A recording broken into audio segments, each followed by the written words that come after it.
Motorcycle. Yeah, that's the whole game show. They just named maybe he should be disqualified for that. I think in this clip, they get answers wrong, which is the crazy thing. Like, this seems like a game show that could just go on indefinitely as long as they keep showing things as clearly recognizable as a helicopter. So how could someone possibly get a question wrong, you're probably thinking? Camel. Pass. Who are all these people watching too? What's going on here? Why is everybody lined up in this way? Everybody's lined up and people were shocked that he passed on Tuk Tuk. You know what? Tuk Tuk is a little bit tricky. I don't know if I necessarily would have known the right word for this one. Why is he making that face though? He's like, I guess I'm not familiar with what happens as a punishment for getting one wrong. Maybe that guy's about to get shot in the back of the head. He's like, oh no. He really should have trained harder. Tuk Tuk is pretty basic level stuff and now he's gonna get killed in front of everybody. So that's fair. The next one that they mess up on though is insane. Donkey. Donkey? Camelback. Camel? There's no shot you don't know what a horse is. Are you serious? Also, camel was already one of the answers. Yeah, see, we already had a camel. Does that look like a hump to you? I don't see a hump. It's crazy that my toddler would actually be better at this game than this woman. At the very least, he would say nah. And I think that is worth at least a half a point. Burrow. Mountain climber. Pass. Okay, so it's like the easiest premise for a show ever. You just name things. And then they're also like, you're allowed unlimited wrong guesses? How many times is she going to guess something that's not a horse until they tell her that she's wrong? It's a very simple show. Just name the thing, take your time. There are no negative consequences for getting it wrong. Makes you wonder why that guy passed on Tuk Tuk so fast. It's like, dude, take your time. You could just name every letter combination that could be a word and, you know, we'll wait. You got this, man. It's a very supportive game show. Ferry. Jetpack. Raft. Holy shit, this is boring, dude. The first time I saw this, I was like, there's no way that this could be the entire game show, right? Like, this must be one mini game, some special thing, and then they go back to the rest of the game, right? Right? Last duel of the night. Chris, can you sweep the floor in your first ever duel? You know, that sounds like a really impressive feat. Hey, Chris, can you sweep the floor with your opponent in this game? But given the actual game, I would say you should be able to sweep the floor. From the title, this one's just fruits. The category is fruits. So you should be able to name all the fruits. I think I can name all the fruits. If you showed me any fruit, I got it pretty much. Banana. Ooh, it's a musical round. You see Chris is using an advanced tactic here. He's sort of trying to get into the mind of his opponent. He's making it seem like, oh, this is gonna be a walk in the park. This is gonna be so easy to me, I don't even have to think about it. In fact, I can just sing every answer. Banana. Meanwhile, Gabriel's over here like, fuck, what the hell is that thing? I never seen one of those in my life. Is that the sun? Apple. Okay, never mind. He's not singing everyone. He actually got pretty serious after that. He was like, come on, Chris, lock in. This is serious. Or maybe that's just how he thinks banana is pronounced. Pear. Raspberries. Lemon. How can this show possibly have any viewers? We just watched like 30 seconds of nothing. Like, it's not even entertaining. Cantaloupe. Pass. Persimmon. Okay, that was actually kind of impressive. He didn't know what a honeydew is. That is a honeydew, right? This show's got me second guessing everything I thought I knew. Yeah. Okay, that's a honeydew. Huge honeydew hater right here, by the way. That's why I wasn't really sure, because I don't like honeydew, and I don't like cantaloupe, so I don't really know which one's which. They both suck ass, as far as I'm concerned. Honey don't, actually. Honey don't ever feed me one of those, or you're not my honey anymore. But persimmon was pretty impressive. I thought that was some kind of weird tomato. I would have said old tomato. Red currant. What? Okay, you know what? There actually are a lot of fruits in here I've never seen before. I thought those were weird cherries. And then we have this, which is surely made up. That's not even a real thing. Okay, so I guess they start off easy and then they get harder. They're really throwing in some challenging ones now. Pass. Pass. Everyone's so shocked in the audience. Motherfucker doesn't even know what a persimmons is? Surely he's gonna get Laquat, right? Pass. All right, I'm kind of doing a full 360 here. There's some hard fruits. I'll admit it. They lull you into a false sense of security by starting with banana, orange, apple. Some of these can't even possibly be real fruits, right? I mean, that thing, that's not real. That's a balloon. I'll give them that it is harder than you would think. Horse? still super easy. And I will stand by the fact that the show is just so boring. Even if you do know all of the fruits, it's really not that interesting to watch you just name them. There's gotta be something else. So now this is not the only strange game show that has come out lately. In fact, it seems like there's an epidemic of them. So I had Robert try to find me some other game shows to talk about. This one is called Beat Shazam. I think it might be the same thing as the fruit show, but with music. Exact song title. Senorita. Wait, was that even the host that was cheering? No one's ever gotten a song right on this show before. She's like, yes, finally, we don't have to kill these two. I should stop joking about them getting murdered. It would just, it would be kind of funny if they got assassinated for getting Senorita wrong. For $1 million, is it Senorita? Again, I'm just baffled that this won them $1 million by recognizing one of the most popular pop songs of the last 10 years. That gets you $1 million. For $1 million, do you know One Dance by Drake? Yeah, I know it. Okay, cool. You did it. Also, do you think it kind of stings to be Shawn Mendes and Camila Cabello? Like, just being able to recognize one of their songs is such a difficult feat that it could win someone $1 million. Like, I could understand if they did this with my music and just asked a random person off the street, like, hey, try to guess who sings this song. Try to guess the title of this weird song. But for someone as popular as Shawn Mendes, you think he's like, it's gonna be that hard. They played it all over the radio. You guys know my music, right? Exact song title. I'll stand by you. You know what was amazing?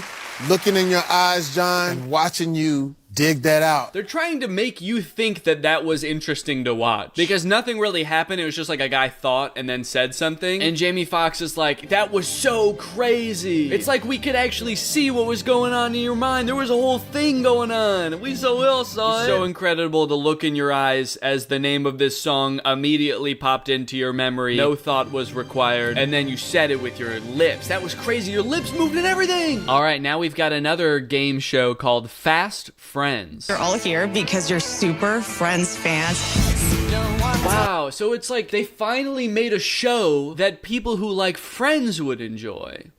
That's awesome. I don't think there's actually a single TV show out there that enjoyers of Friends would like to watch. Hosted by Whitney Cummings, who has no association with Friends. She wasn't in the cast. Maybe she's, in her private life a big fan of Friends. The hosts of these shows seems like very random too. I think it must just be really easy and cheap to develop game shows, and so you can just throw them together in like a weekend and you just pay a celebrity host and Bob's your uncle, you're off to the races. Because it seems like they're just cranking them out like crazy. Half of them take place in this like weird liminal space, this dark warehouse with neon lights that they probably use for all of them. Ross joins Rachel in doing laundry, but is made to feel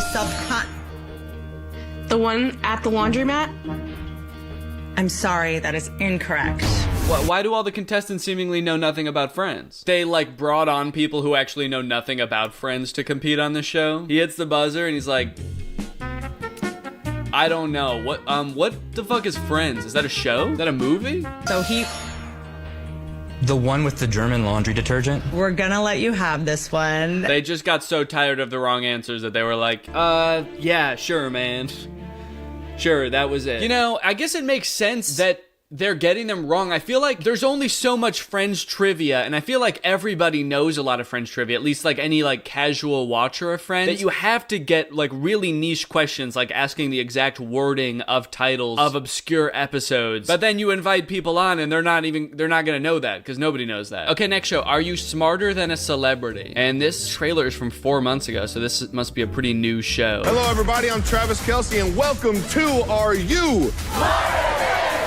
Okay, we got a bunch of celebrities in here, you guys. Travis Kelce. Pretty big celebrity right now, actually. Then you got, let's see, do I know who any of these people are? Then you got, you know what?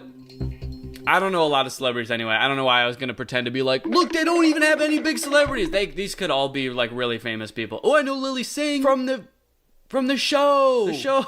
Her show. You're an offensive player, is Yes, that correct? that's me, yeah. And I'm an offensive comedian. Oh!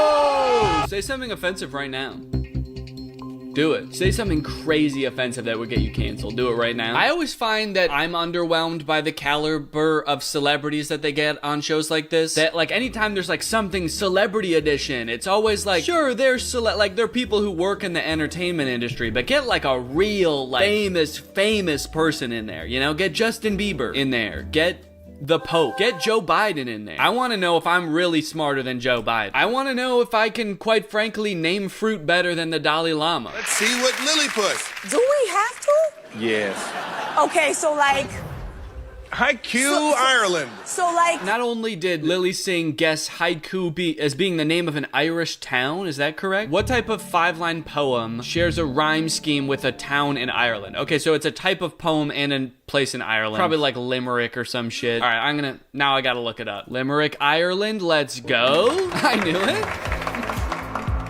You're telling me I'm smarter than Lily Singh? But it's just crazy that the host doesn't even know what a haiku is. Don't ask Travis. He pronounced it high Q. Gave it my best guess. You see what I mean about the host not making sense for this? You would think that a smart celebrity would be the host. That way he could know if answers are right and wrong. I think Travis Kelce, even after seeing this, doesn't know if that's the answer. Haiku, Ireland. He's flying by the seat of his pants just like all the celebrities on the show. He's like, wow, you said haiku? That's pretty dumb. Let's see what the answer is. Oh, it was haiku? Oh. Shit. Now, it's worth mentioning that, of course, game shows have always been weird, as we will see here in Hurl, Episode 1, Balls of Hurl, which premiered July 15th, 2008. Good evening and welcome to Hurl. Tonight, 5 competitors will test themselves with an eating contest followed immediately by extreme activities designed to shake them up. Whoever eats the most and hurls the least wins. And you can win a lot. $1,000 in prize money. Hold on. That's not a lot. $1,000? I think that might be the lowest cash prize on any game show I've ever seen, actually. And if you win, we're gonna pay for your gas money to get home. If you drove here, we're not gonna pay for that gas money, but on your way home, we will cover that. So the chance at $1,000 for you to eat and puke while doing physical activities. This sounds like the most disgusting game show I've ever seen. So I think I'm actually not gonna watch it at all. But it was nice to know that premise exists. Then, of course, you had The Chamber, which premiered in January of 2002. Don't miss the show where knowing the answers is only half the battle. Man, game shows have become so neutered. Look at, they're answering questions while getting sprayed, lit on fire, I think, maced maybe. Probably gonna have like hamsters come and eat their toes. And they had to answer questions, hard questions. Reese Witherspoon brings her chihuahua to what Ivy League law school? See, there you have to know real trivia. It's not just naming what a boat is. You don't just have to know what a jet ski is. You gotta know real things about the world while being literally tortured. I'm really worried about what they're getting sprayed in their face. But the crazy thing is, like, there's no answer that would be good. Even the best answer is still like really fucked up. Look at her. Well, I guess it's good to know that game shows have always been insane. And if anything, they've gotten more tame. So for that, I can appreciate the floor, you know? Thanks for at least not putting these people through physical trauma. All right, well, thanks for watching, guys. I'll see you next time. Bye-bye. You know, one of my biggest problems with the internet is that influencers like to pretend that their life is this amazing, perfect adventure, hiding all of the bad stuff, the negative stuff in their lives, hiding all of the boring parts to make their life seem so much better than yours. Me personally, I don't even like going on Instagram anymore. I haven't posted there in forever, and I don't really go on there anymore because I don't like this weird false persona you have to put on every time you're on Instagram. Like, I'm doing something exciting, something cool is happening. Isn't my life so sweet? And that's why I've become very interested in this new genre of influencer that's just kind of like a regular guy influencer. I feel like the dude Davis Clark that I talked about last year sort of fit into that category. Just a guy who goes to work. And here is another example of this genre. His name is Hub's Life. He's just a regular guy who goes to work. You can see this video, normal morning for a 28-year-old working a 9-to-5 job. Finally, an influencer that just broadcasts a normal life and doesn't get into any controversies. Except for the controversies that he has gotten into. We'll get into that in a second. But first, let's just take a look at his bread and butter content. And this is from like almost 2 years ago.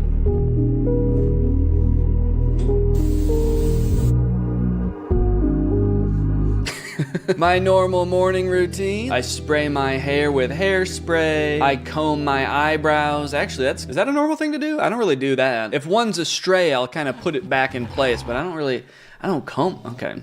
Shit, maybe I gotta get my act up. My life is not even as good as the boring normal guy. Takes his inhaler, he turns into a dog for a second, and then he makes his protein shake.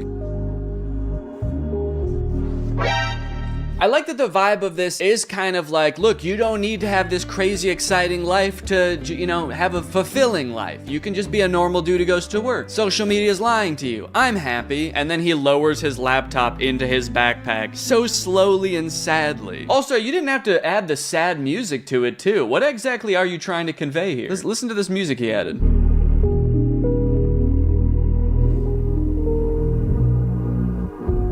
I love my life. Okay, so anyway, let's see. He goes off to work, puts out his trash, and he goes to work. So I appreciate it. It's a pretty normal morning routine. It might even be more structured than my morning routine. Honestly, I feel like he tried to make me feel good about having a normal routine, but he actually did still make me feel like shit a little bit. He seems to have his life together pretty good. He's got time to make himself a smoothie every morning. This video has 500,000 likes. That's pretty crazy. So, I mean, there is a market for this kind of content. I think it seems like people really appreciate it. This is exactly my life, except I live with my parents, don't have a job or a car, but I do have a blue polo shirt. Yeah, this is exactly my life too. I'm a multi-millionaire woman who lives in the Philippines who's retired, but I do have the same inhaler. Yeah, normalize the norm. Haha, that is actually very true. On social media, people seem to think working a 9 to 5 is crazy. For real. Still can live a happy, good life with a normal 9 to 5 job. Okay, here's another life after college as a 28-year-old with a normal job. This one has even more likes, 700,000. So I guess that's like his signature thing, is just lowering his laptop into his backpack super slowly. I'm gonna start doing that every time I leave the house to show my wife and child how happy I am and how excited I am to go to work. I'm gonna be like, all right, honey, off I go for the day.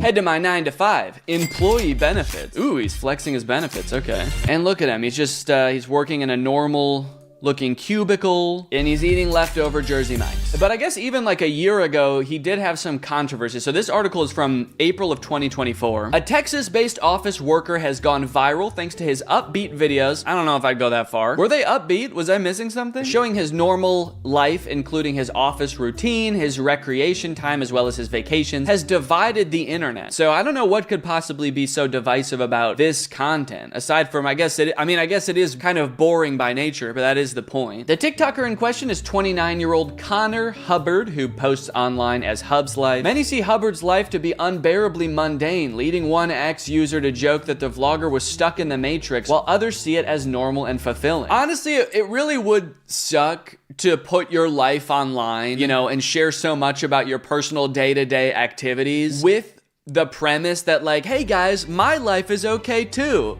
Look it. I can be happy living my life, and people online are like, you should not be happy living that life, man. That is not okay. At least become like a travel vlogger or something, dude. How can you possibly enjoy life like that? In one 1 minute and 20 second long clip, which was reshared on X, the Texas native begins his day by showing and getting dressed for his office job where he works in insurance at a Fortune 500 company. Honestly, it sounds like he's got a great thing going. He's got a dog. He's got a job, employee benefits, in parentheses. Oh, and he's also married and has a child? Yeah, 29, married his high school sweetheart after they studied finance together at college and are now expecting their first baby. Honestly, right now I'm on his side. I think it's crazy to look at someone who lives a very normal life. Like, you know, this is probably how your parents lived. This is how my parents lived. Everybody just gets a job, and then you can do fun stuff on the side. I guess, like, he is only showing his job and, like, walking his dog, and so it makes it seem like that's all he does. I'm sure he does other fun stuff. Maybe that's the issue. He's got to bust the camera out sometimes when he's actually having a good time. But look, I mean, for better or worse, this is kind of what life is, you know? You get a job, and then you work, and you try to find enjoyment out of it. Looks like he's getting some enjoyment out of it. I mean, look at that face. In another recent video, Hubbard is shown on vacation in Turks and Caicos Island with his pregnant wife and high school sweetheart, Maddie Swearingen, on their baby moon. Okay, that's sick. It's going on a vacation to Turks and Caicos. Honestly, though, I mean, that's a nice-ass vacation. Is his life actually almost too good to be making this kind of content? He's like, look, you can live a normal life. What's so bad about flying private to Turks and Caicos with your wife for your baby moon? I don't think he flew private. That was a joke. I do feel like I'm seeing the inner influencer in him come out a little bit, where he's like, even when he went to work, he was like trying to brag just a little bit. He was like, going to work benefits? Okay, so I think here is where a whole new controversy starts to develop. So this is in March of last year, and we're starting to get the undercurrents of something changing. When you build a following big enough to leave your 9-to-5, but your content revolves around the 9-to-5, so you can't quit your job. Wait, I thought that you stayed at your job because you can still live a happy, fulfilling life with the job. And now you're acting like all your fans are holding you hostage in this job. You guys, you can be happy, perfectly happy working this normal job, and if you guys weren't all looking, I would quit right now and spend the rest of my life in the Cayman Islands with my wife. Would you quit your job to do social media full time? I get this question all the time. The answer, no. I wouldn't quit my job to do this full time. I love my 9-to-5 as it provides health insurance, steady income, 401k structure, career growth opportunities, etc. You know, I have been out of like the actual job market for a while, so I don't know if this is true or not, but it does seem like all of these things are actually becoming less commonly normal as well. So like even this is like really good. Career growth, 401k, and health insurance. Yeah, honestly, dude, I think you should keep your job. I enjoy the people I work with and genuinely like the work that I do. I have been making videos for a very long time as a hobby and a passion of mine. I left the 9-to-5 years ago to pursue videography and social media full time for a startup company. Oh, so he already did that. Moral of the story, you don't have to quit your job to pursue other passions. A 9-to-5 job is just a chapter in your story, not the entire book. Use the 9-to-5 to finance the life you truly want to live. Look, I mean, I think that there's both sides to this coin. All right. Obviously, most people, if they could quit a mundane job to work in the field of their passion, I think a lot of people would do that. I think probably most people would do that. Like if you're making the same amount of money or more from the passion, like of course anyone would jump at that opportunity. But also, if that's not an option, like if that never happens for you, I don't think you're wasting your life working a regular job. You know, you got to make money somehow. And I don't think like having the mindset that you're wasting your life working this job is a good mindset to have, whether you like your job or not. You know, it's perfectly acceptable to not like your job too. So honestly, I can see he's in a tricky spot here because I am getting the vibe here that he would... I think he's lying when he's saying that he doesn't want to leave his 9-to-5. The whole thing here says when you build a following big enough to leave your 9-to-5, but your content revolves around your 9-to-5, so you can't quit your job. He's saying the reason he's not is because of his following, not because of the risk or whatever else. At any rate, I'm getting the sense that something is about to shift. Something's about to happen. So this was March 12th of 2024. Let's flash forward to February 10th of this year. Stop scrolling. You won't want to skip this one. I've been doing a 9-to-5 and a 5-to-9 every single day. Work 9-to-5. Dad, 5 to 9, content creator 24/7. Hold on, that's not the appropriate time allocation at all. Shouldn't you be a dad 24/7? He's like, I work 9 to 5. I'm a dad from 5 to 9. Late at night, early in the morning. That kid is not mine. I don't know who that kid is. And then all the while he's hanging out with this kid, he's a content creator. He's thinking, where's the content coming from? His whole shtick is not being a regular content creator, but you know what you're starting to sound like? A regular content creator. I filmed, edited, and posted a video every day for the last 700 days. Honestly, pretty solid grind. I gotta respect that. So I've made a decision. I'm going to kill the United Healthcare CEO. Wait, holy shit, this is Luigi. Oh my god. No, what is he gonna do? For a new kind of 9-to-5. Welcome to chapter 2. Okay, so a little bit vague about what chapter 2 is, but from this video, it does seem like he got a new job. I mean, he walked into an office building and went into a different cubicle. All right, let's see what people think about this. Congrats, brother. Congrats, Hubs. Each chapter gets better. So proud of you, brother. Here for it, to say the least. Let's go! So he's being a little bit coy in this video, a little bit vague. Let's see if the next video, he's gonna tell us what he's actually doing now. My last day at my 9-to-5. Does next, I hope it puts a little more pep in his step. What if the next video, working his new kind of 9-to-5, he like slams his laptop into his backpack. Time to go to work. Yeah, I was sad the whole time. I lied. I fucking lied. Yep, you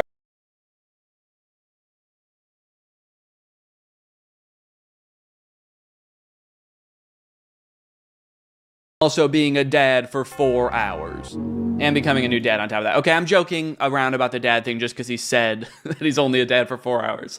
It is tough becoming a new dad, all right? Respect. Hub's Life, if you're watching this, I have a 1-year-old. He's actually like 18 months now. So, respect. I know that it's tough. All right, let's cut to the chase here. What are you gonna do? So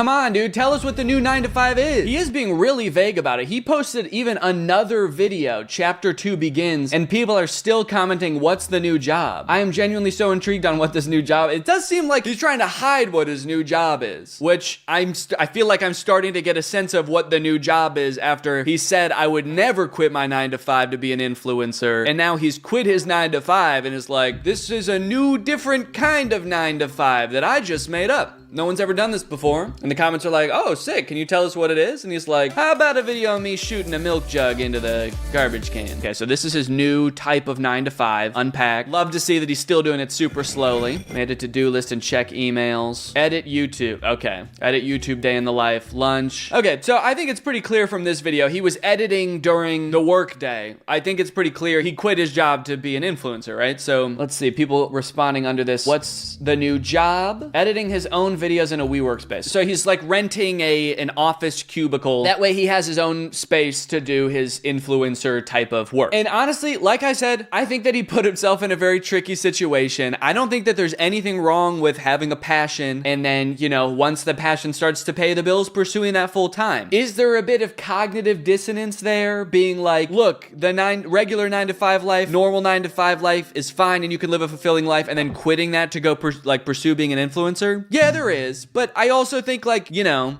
it's one, well, shit.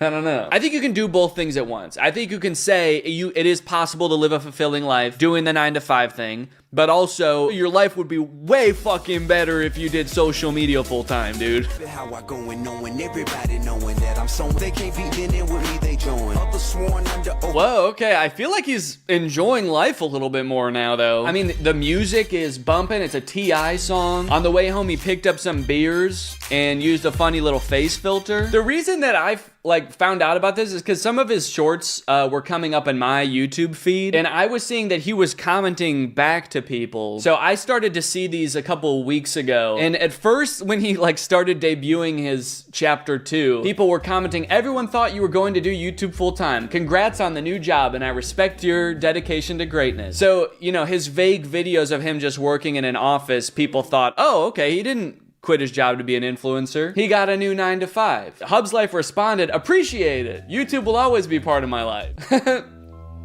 So he's kind of agreeing with him while also not lying. Hey man, we're all glad you didn't quit your 9 to 5 just to do YouTube full time. Ah, yes, I love videos.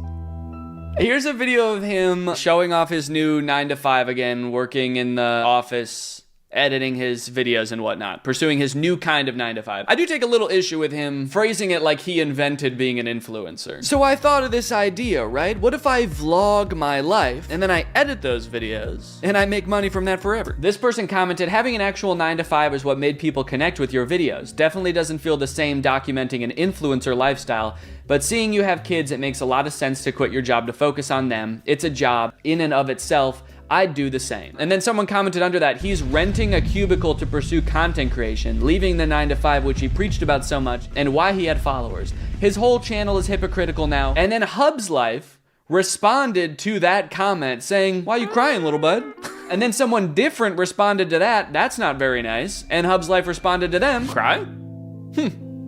Oh, that's crazy. Might I suggest you cry as well? Hub's Life, man, that is not very nice. You have a baby. I hope that's not how you think you're supposed to get someone to stop crying. Is by being like, cry?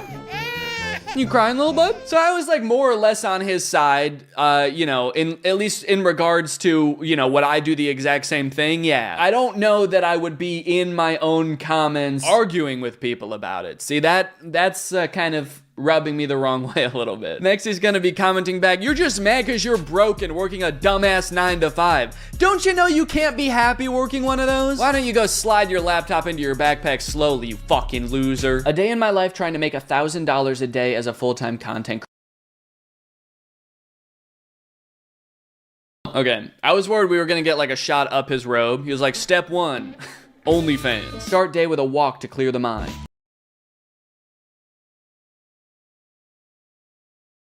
For $1,000 each, and I'm done. Oh. Hell yeah. All right, and here's one of his more recent modern Hub's Life era videos. I'm curious to see how documenting his life is different now that he's a full-time influencer, because maybe it is kind of the same. So let's see.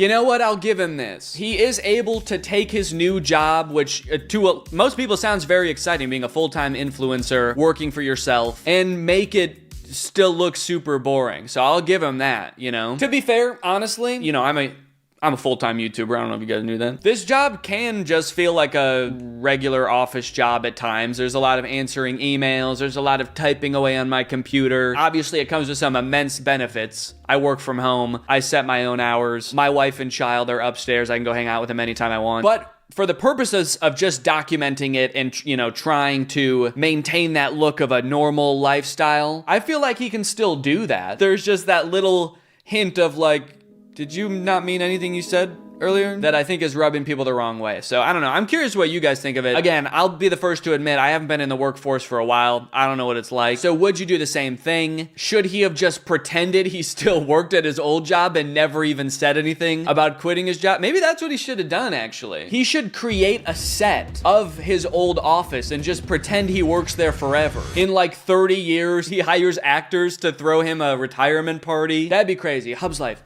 If the controversy gets too bad, you pretend to go back to your old 9-to-5 job and just do that. I got you, bro. Anyway, that's pretty much it. If you guys could quit your job to be an influencer, would you? Let me know.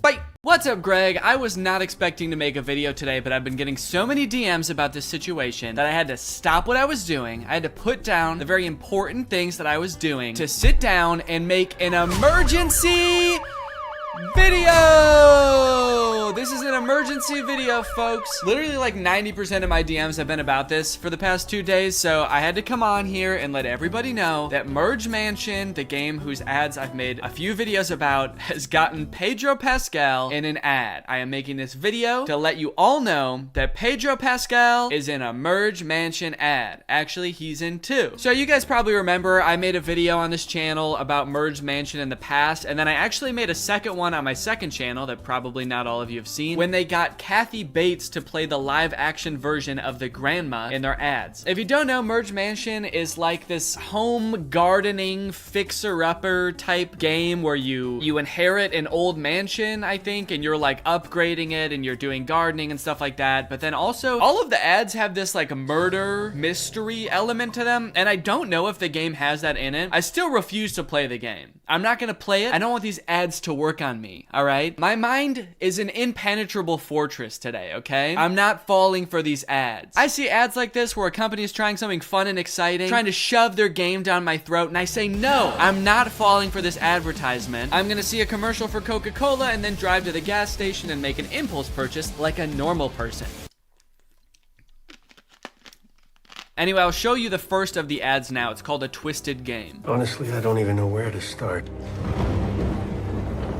On the surface, you've got this perfectly normal family. Okay, so this ad introduces a new character to the Merge Mansion lore, which I am a little bit familiar with, honestly, more familiar than I would like. So what I know so far is that the granny has murdered somebody. I cannot figure out from the ads who she's murdered, and I don't think that it's even answered in these ads, honestly. She's murdered someone, and then her granddaughter, who is the younger woman character in this game, is like slowly uncovering clues to what's going on. Now we've got Pedro Pascal in here, and he's playing Detective Tim Rockford, and he's come in to try to crack the case open. On the surface, you've got this perfectly normal family.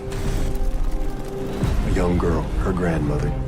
You know, this is apple pie America. A girl and a grandma. That's apple pie America, baby. Nothing more American than a girl and her grandma. Sorry, Europeans. Sorry, anyone anywhere else in the world. Actually, I don't know why I singled out Europe. Sorry, anybody anywhere except for America. You can't relate to apple pie or grandmas. We made them up, and just like everything else in American culture, it is starting to kill people. Please help. It's like everybody is hiding something. There's no body, no smoking gun, just a lot of knives. See, this is where it loses me. The whole ad is framed as a trailer for a not real movie or TV show where Pedro Pascal is trying to figure out what's going on inside this home. I'm not sure what this lady is. I think it's like maybe a true crime podcast, so now we're not only getting like an investigation into the case, but we're also getting someone to comment on it. And then you guys are also getting someone to comment on both of those things. I like the true crime podcast element to it, honestly. It adds a fun little flair to it. What confuses me most is like, what do you mean there's no body? There's no body. Can you please explain to me what the crime is that you guys are trying to solve? Was someone murdered or not? Who was it? Just say it one time in one of the ads. Say who was murdered. No smoking gun, just a lot of knives.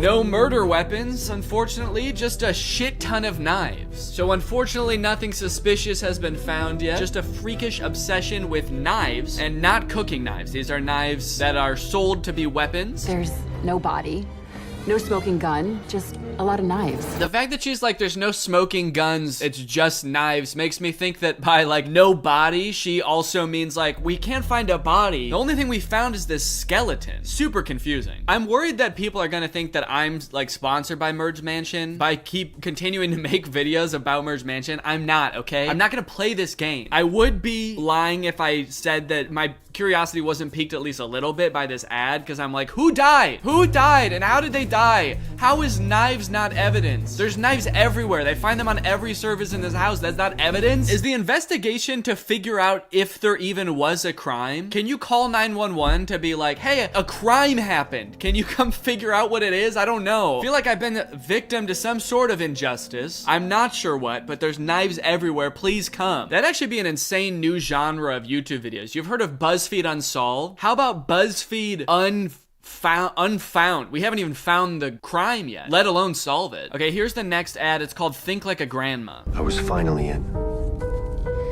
but still couldn't put the pieces together. What am I missing? Crime scene?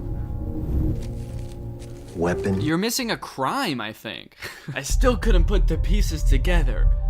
What crime was I solving? What am I doing here? Who's this girl and this grandma? What is my job?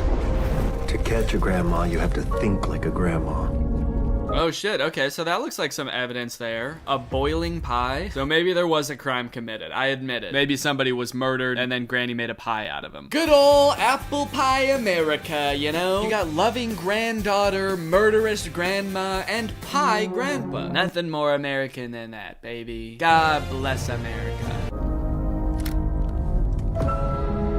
Think. Another thing you'll notice is that Kathy Bates is not the grandma anymore. I don't know who that lady is, but that's not Kathy Bates. So they, I guess, could not afford to hire Kathy Bates and Pedro Pascal at the same time, which would be a pretty crazy collab. I guess it's probably not called collabs when it's like a movie or an ad. But this must be super confusing for the detective too. He gets pictures of all of the suspects and the grandma looks like Kathy Bates, and then he gets there and this is the grandma. He's like, okay, I was solving a murder, but now we have to solve like who you are. You shapeshifter. What are you? Think. What would grandma do? He doesn't know the crime yet. That's why he's saying, what would a grandma do? What sort of crimes would a grandma commit?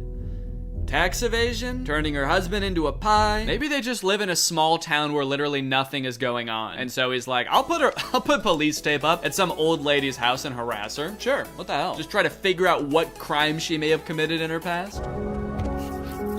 That's a cool little touch too, where it like turns into the video game graphics at the end there. And this is an homage to one of the earlier ads too that I covered in the first video. Anyway, either way, some pretty insane marketing. People have been talking about this nonstop, at least in my DMs, and I've seen people talking about it on Twitter too. And also this ad from 4 days ago has 7.4 million views, which is pretty crazy. All of their other ads have like maybe 20 to 60,000 views. So getting our boy Pedro in there really pushed the ad. Now, a lot of the discourse that I've seen around this ad, both in DMs and otherwise, have been people being like, there has to be something fishy going on. How did they get Pedro Pascal in their ad? How did this random shitty game get Pedro Pascal in their ad? For example, this TikTok. The next time someone asks me what my favorite conspiracy theory is, I'm gonna tell them that I think the Merge Mansion is a money laundering operation. Because how the fuck can they afford an ad with Pedro Pascal in this day and age, in this economy? Controversial opinion? They do make that much money. Even Candy Crush didn't have that kind of money. What is going on? Candy Crush for sure had that much money, and Merge Mansion also for sure has that much money, dude. I hate to break it to you, but mobile games make a shit ton of money. How much money does Merge Mansion make? Currently, the game earns more than $10 million per month from its players. So far, the game has bagged more than $160 million. So they make $10 million a month. How much does Pedro Pascal make? Okay, for The Last of Us, Variety reported that he earned $600,000 per episode. So I do hate to break it to you, but Merge Mansion definitely has enough money to hire Pedro Pascal without being a money laundering scheme, which a lot of people in the comments can attest to. This person said, listen, if you've played Merge Mansion and are addicted, you'll get it. They're constantly pushing buying things, but not enough for me to stop playing it. So they make a lot of money from their players, and I'm guessing based on the 7 million views they got on that ad by just posting it for free on YouTube, like they didn't even need to put it in the Super Bowl or anything, like I'm guessing that they're gonna get a good return on whatever investment. I mean, he makes $600,000 per episode of a TV show. I'm guessing they probably paid him less than that for a 1 minute long YouTube video. If you want a real conspiracy theory, here's a real conspiracy, dude. For The Last of Us, he earned $4.5 million. My conspiracy is that Pedro Pascal is actually a huge Merge Mansion fan. And while he made $4.5 million from The Last of Us, he spent $4.6 million on Merge Mansion upgrades. He's in immense debt to Merge Mansion, to the grandma herself perhaps even. And when Merge Mansion caught wind that Pedro Pascal is the owner of the account that owes them $4.6 million, they said, hey, listen, we'll wipe out all your debt for one measly little commercial. Actually, 2 measly little commercials. And what could Pedro say? But okay, fine, I'll do it. I bet he took the job because it was funny. No, I bet they paid him. I bet he took the job because they paid him a shit ton of money, honestly. I like that, like, people's only 2 theories are like, this is a money laundering scheme, or he took it because he's funny. There's no way this game that makes hundreds of millions of dollars paid an actor to act. Danny Gonzalez is gonna have a field day with this. I mean, they're right, dude. I am over here having a field day.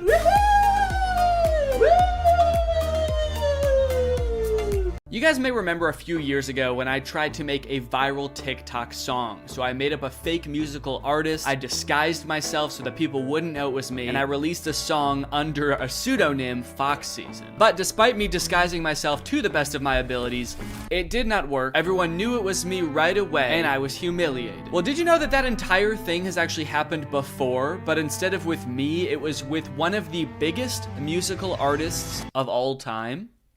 Well, I also did not know that. Apparently in 1999, Garth Brooks, one of the most famous men in the world at the time, created an alter ego named Chris Gaines. Sex.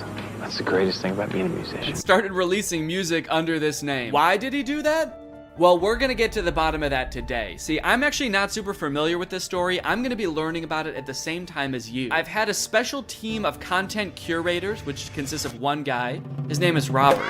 Put together all of the necessary materials for us to figure out what exactly happened back in 1999. Okay, first off, who is Garth Brooks? I gotta admit, I am not super well versed on Garth Brooks. 1999 is when I was 5 years old. I wasn't listening to a ton of country music back then, but according to this bio on his website, he remains the #1 selling solo artist in US history, certified by the RIAA with 157 million album sales. Brooks is the first and only artist in history to receive 9 Diamond Awards for the now 9 albums certified at over 10 million. So when I say this guy was popular, this dude was like the guy. He was that guy in the 1990s. Now let me see what his like most popular song was. Okay, so The Dance, Friends in Low Places. Okay, I definitely know that song. I got friends in low places. That's his famous song about his friends being trapped in a well.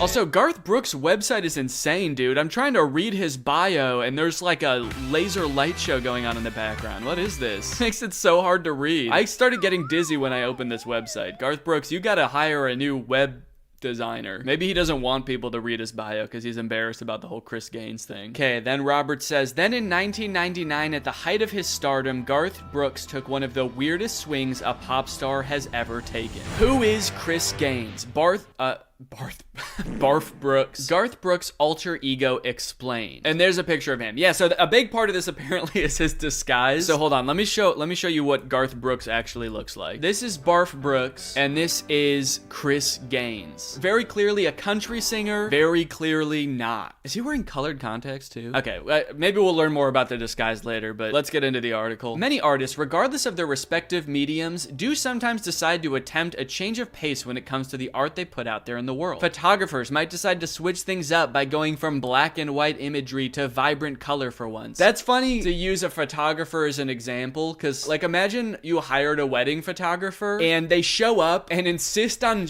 like shooting your wedding photos in a different style than what you agreed on. But not only that, they're also in a disguise. They're super emo looking with their hair over one eye, and they're like, I was thinking that we could do all of your photos in black and white with just like one pop of color, maybe just like only red. While not many musicians will take on a whole new identity for change of artistic pace, but award-winning country music superstar Garth Brooks did. The guitar-playing legend once went completely against the grain by taking on a whole alter ego. He changed his hairstyle and outfits and released an album under the name of Chris Gaines. Side note, every time I read the words Chris Gaines, I am gonna accidentally think of Chip Gaines, of Chip and Joanna Gaines, the house renovator from Fixer Upper. Maybe that's him too, dude. We don't know. I've actually never seen Garth Brooks and Chris Gaines and Chip Gaines all in the same room together. Was this like as his career was starting to fade into irrelevance, or is this like at the height of his fame? It seems like it was at the height of his fame. That makes it so much more insane. I could see like after your prime, you wanting to switch it up and do something else, but trying to do both at once? He was still Garth Brooks. I wonder if they ever collab. In 1999, Garth Brooks and his production company Red Stroke Entertainment began to develop a film project that was meant to be a dramatic portrayal of a popular rock and roll musician named Chris Gaines. It was given the title The Lamb, but not much else detail at that point. Gaines was Australian, had dark hair, and even a soul patch, but not quite the features Brooks fans were used to at all. Every detail about Gaines was created by Brooks himself, apart from the songs, which were written by several other songwriters, including country music superstar Trisha Yearwood, who would later become Brooks' wife. Oh, that's a weird turn of events. Okay. Guess he liked the songs that she wrote a lot. I like that you ghost wrote those songs for me. How would you like to ghost write my vows for me? Will you marry me? And I'm serious about the vows thing. I don't want to write my own vows, if that's cool. Wait, so this started as a movie role? He was making a movie and created a character named Chris Gaines. And then at some point, he just becomes the character? Is this gonna be like Austin Butler? How we just became Elvis after Elvis? To build hype for the upcoming movie, Brooks embodied the role of the fictional rock icon by releasing an album, Garth Brooks in The Life of Chris Gaines, in October of that year. The album was tied into the planned film that at the time had no projected release date. Okay, so is he trying to trick people or not? It kind of seems like he's not from this article. I mean, his name is in the album title. If he was trying to fool people, he would be doing a really bad job. It'd be like Hannah Montana releasing an album called I'm Miley Cyrus. The public's reception of Gaines. Oh, and we've got a song here. Chris Gaines, Lost in You. I've got friends in low places. The song's just the same. It is very moody looking though. You are my godsend. It's definitely an interesting look he's got going on. Has he ever seen a rock star before? He looks like a cult leader or something. Why isn't he wearing shoes? Cult leaders don't wear shoes. That's in case you didn't get that reference. The masses weren't ready and ultimately didn't accept Gaines. Sure, Brooks fans gave his new style a try as the album actually went number 2 on the Billboard 200s charts. However, the people who purchased the album were quickly disappointed and genuinely confused. I don't know what's so confusing about it. It's Garth Brooks in Chris Gaines. Wait, is that what the album was called? In the Life of Chris Gaines. It was rumored that even his most loyal fans simply didn't catch on to the fictional aspects of Gaines. Instead, they easily thought that Brooks was genuinely going off the deep end, changing his whole life around. People didn't understand the connection with the movie. They just thought he was changing his name, his hairstyle, taking off his shoes, and just completely changing his music style. As for The Lamb, Brooks' production company focused more on the marketing and promotion of the music, forcing any basic foundations of even just the movie's production to fall by the wayside. By early 2001, anything involving a potential movie seemingly stopped, and the life of Chris Gaines quickly went from destined to disappearing. So they never released the movie. Well, yeah, that's gonna make it way more confusing. I could definitely understand people thinking that you went insane Actually, Garth. Is that his real name, Garth? Is that a name? Just sort of realized I've never heard that name before. Is he an alter ego? What is behind the name Garth? Makes it sound like it's some kind of evil plot. Who's behind this name? We have to get to the bottom of it, and we have to stop them. A garth is an enclosed quadrangle or yard, especially one surrounded by a cloister. What the fuck is going on? What am I reading? I think I clicked the wrong article. Oh, it is possible that the name Garth comes from Gareth. Okay, that's what I was looking for. Thank you for the quadrangle explanation. But it wasn't a total waste. The single Lost in You did make it to the Billboard Hot 100 Top 40 charts, which is still Brooks' only track in his career to appear on the list. Huh? How is that possible? Didn't we just learn he's like the most popular artist of all time? The song even went gold in the year it was released. The album as a whole did reach platinum status in Canada and double platinum in the United States as well. So it wasn't all bad. It was his most popular song of all time, and people actually turned out to like Chris Gaines way better than Garth Brooks. How much do you want to bet the movie wasn't even a real thing that was gonna happen? It kind of seems like maybe he made up the movie as an excuse when people started being like, we know it's you, Garth. And he's just like, what? Yeah, guys, I'm preparing for a movie where I'm like the coolest guy in the world. I play like the character of the coolest rock star you've ever seen. There's no more Okay, the vibe I'm getting from this music video is that he was genuinely trying to convince people that this was a real person named Chris Gaines and not Garth Brooks. Because he's hiding his face so much. His hair is covering his eyes. Every shot of him, he's like half in shadow and turning away from the camera. Or they're adding some strange blur effect to him. I'm really Danny, but you'll never tell. It's so funny to release a new artist to the world and like their debut single, when you get a chance to like really get to know the artist for the first time, to be like, I'm a new artist. Do you guys like my music? Do you like what I look like? They're filming Chris Gaines like he's Bigfoot. I'm trying to imagine if if a music video like this came out today from one of the most popular artists pretending to be someone else. Like if Taylor Swift released a music video, but she just like looked kind of different and was like trying to cover her face the whole time and be like, I'm not Taylor Swift. How confused would everyone be? That would be so strange. Okay, this is a clip of Garth Brooks promoting his episode of Saturday Night Live featuring Chris Gaines as the musical guest. Hey everybody, I'm Garth Brooks and I get to host Saturday Night Live this weekend. My musical guest is going to be Chris Gaines. Now, of course, I wanted to play the music, but Mango wanted Chris. He's even pretending to be offended that they didn't ask him to be the musical guest. I'm feeling a little bit of cheekiness here. I feel like he's playing into it a little bit, the absurdity of it, so I'm not totally convinced that he's actually trying to pretend like Chris Gaines is a real person. Although maybe the cheekiness is just to give himself deniability so that when people find out it's him, that he can be like, no, I never... You guys, I was joking the whole time. I thought you knew that. Look how cheeky I was being. Okay, now we have Garth Brooks introducing Chris Gaines as the musical guest on SNL. Ladies and gentlemen, Chris Gaines.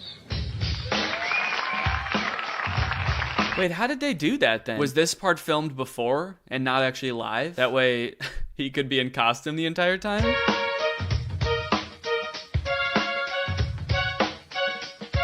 It is kind of a really long intro. Maybe this was live, and right after it cuts away from him, he has to sprint backstage. During this intro, he's like rapidly changing his costume. He's putting on his dark hair. He comes out, he's all fucked up and out of breath.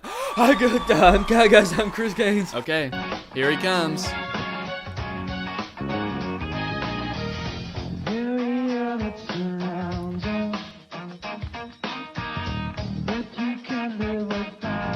Gotta say, it does not sound great. Undercover boss look. God, I feel like it would be so embarrassing to be Chris Gaines. He must have felt pretty low after this all went down. Do you think Chris Gaines is the friend that Garth was talking about in that song? Friends in low place. The fact that this movie never came out is so crazy, because he's like such a character in this. Like he's acting like a stereotype of a brooding rock star. I feel like before the last Borat movie came out, Sacha Baron Cohen was going around in character a lot, just like doing shenanigans, using like YouTube videos, promotional stuff as Borat.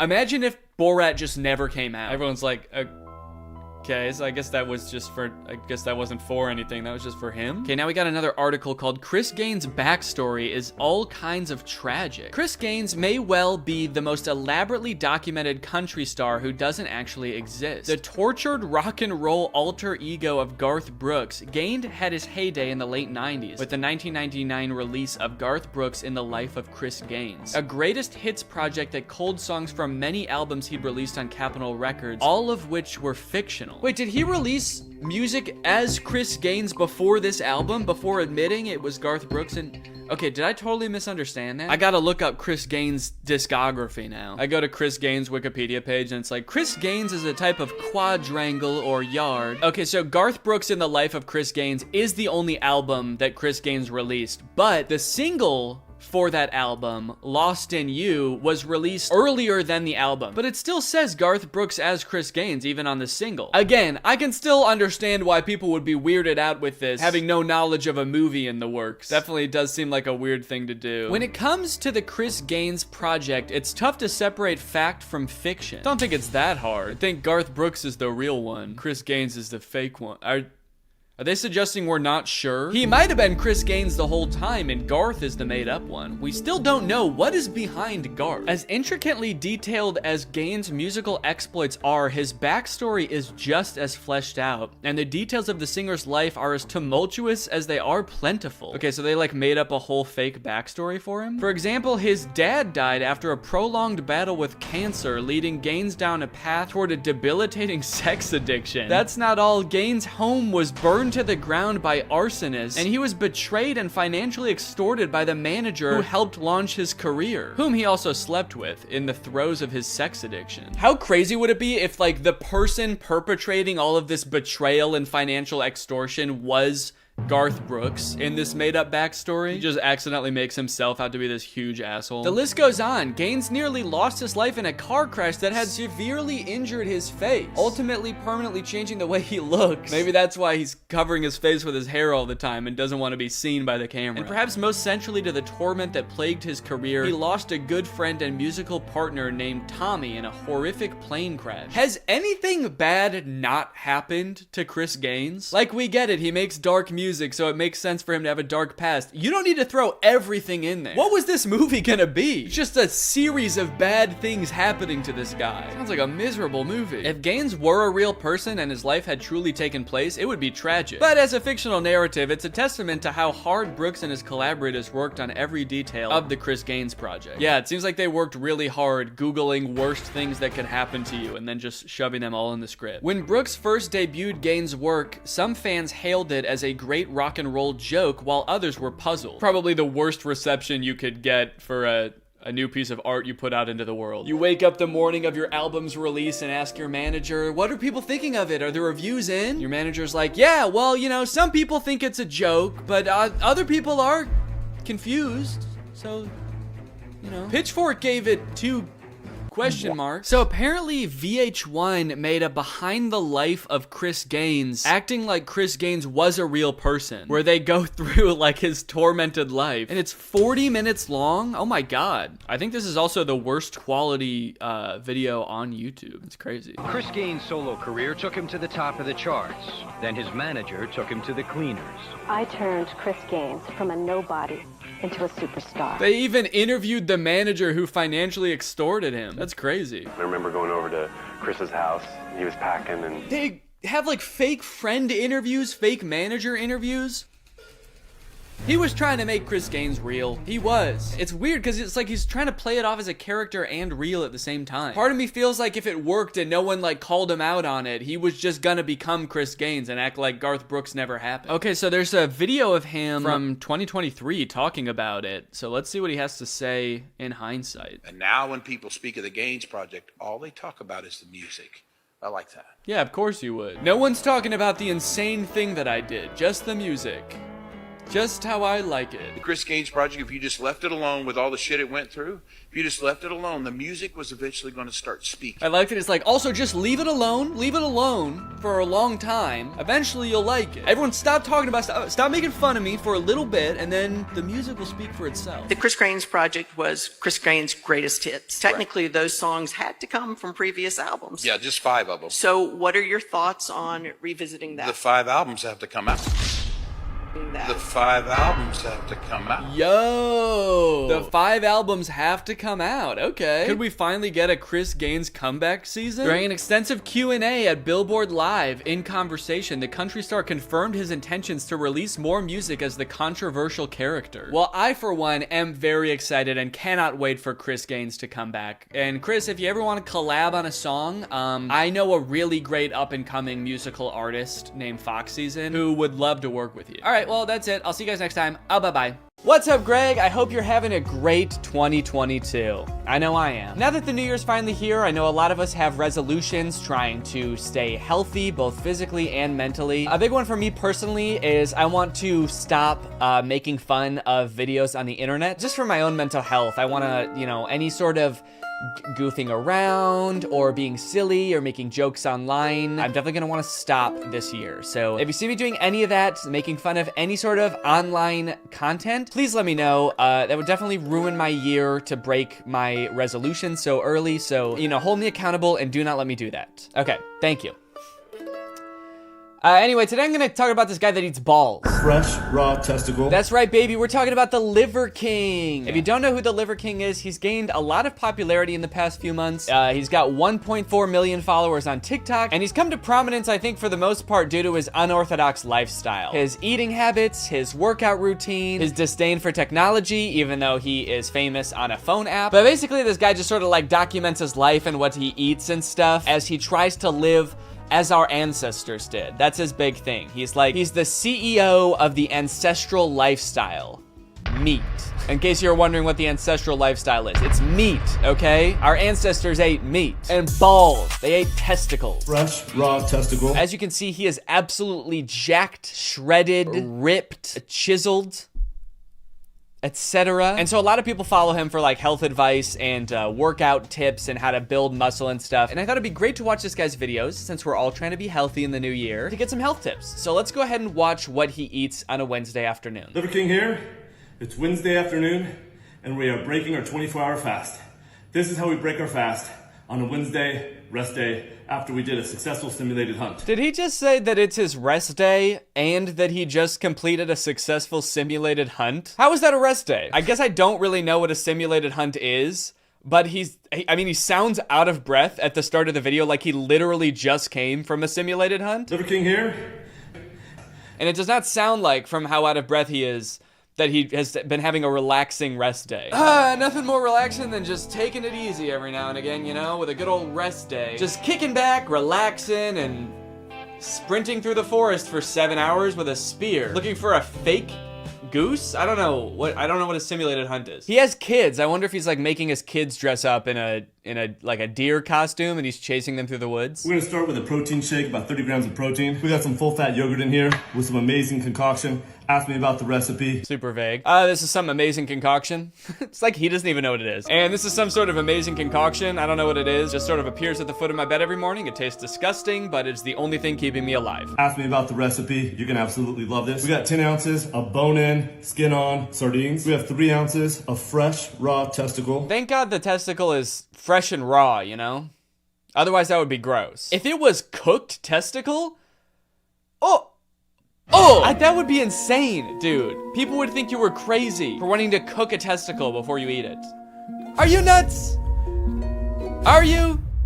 Are you nuts or are these nuts? So yeah, this guy is like super popular on social media right now. He has like a huge following. People are like super into his diet and his lifestyle. And from the looks of his videos, he has like a huge ass house. So it kind of seems like he was rich before he started blowing up on TikTok. So I was kind of curious like how he amassed his fortune. So I've been doing a little research because I haven't seen anybody talking about it. Luckily, he has his real name in his TikTok. His name on TikTok is Brian Johnson, aka Liver King, which is kind of funny, like as if anybody would would know him as just Brian Johnson. Hey, do you follow Liver King on TikTok? His health advice is like really helpful. Liver King, let me think. Now, I don't know, man. You're gonna have to be more specific. There's like thousands of Liver Kings that I know of, so. You know of 1,000 different Liver Kings? Yeah, there's gotta be like at least I don't know, 1 million Liver Kings on TikTok, did you say? No, I'm just talking about this guy, the only guy on TikTok named Liver King. Brian Johnson, aka Liver King. Oh, Brian Johnson! Yeah, dude, of course. You should have told me the more unique name first.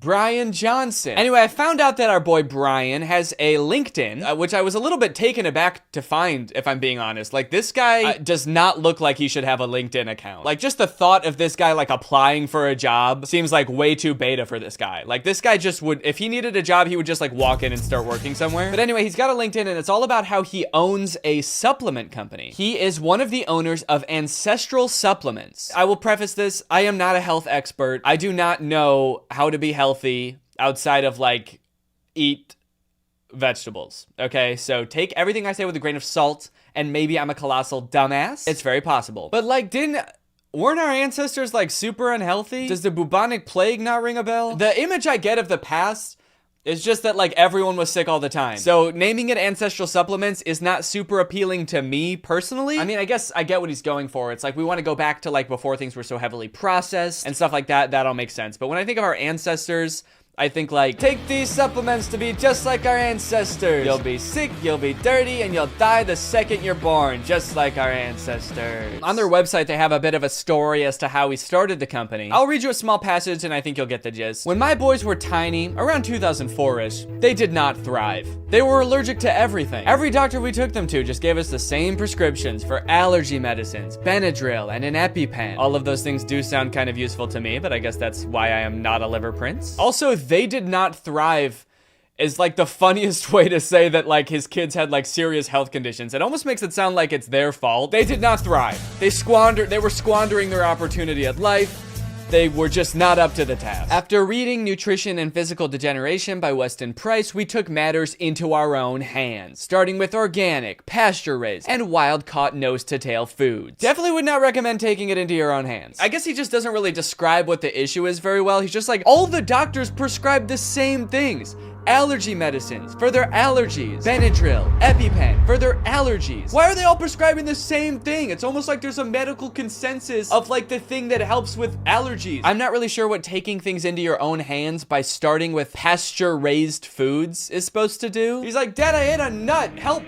Not a testicle, an actual nut, and I'm choking on it. I need help. And Liver King's like, don't worry, son, I got you. What you need is some organic beef jerky. Here you go, buddy. Tell your old man thanks. Again, his kids might be perfectly healthy. I really don't know. If you're a doctor, please comment on this video. Actually, it seems like they're doing good now. They're in the top 95th percentile for academics. When they test their mile and physical fitness, they're in the 99th percentile. Okay, good for them. I guess, you know, have them run a mile, they'll go crazy. You know, hand him a nut, on the other hand, I don't know. My name is Brian Johnson, aka the Liver King. I am one of the owners of Ancestral Supplements. My wife, the biological dentist, is currently introduced. What is a biological dentist?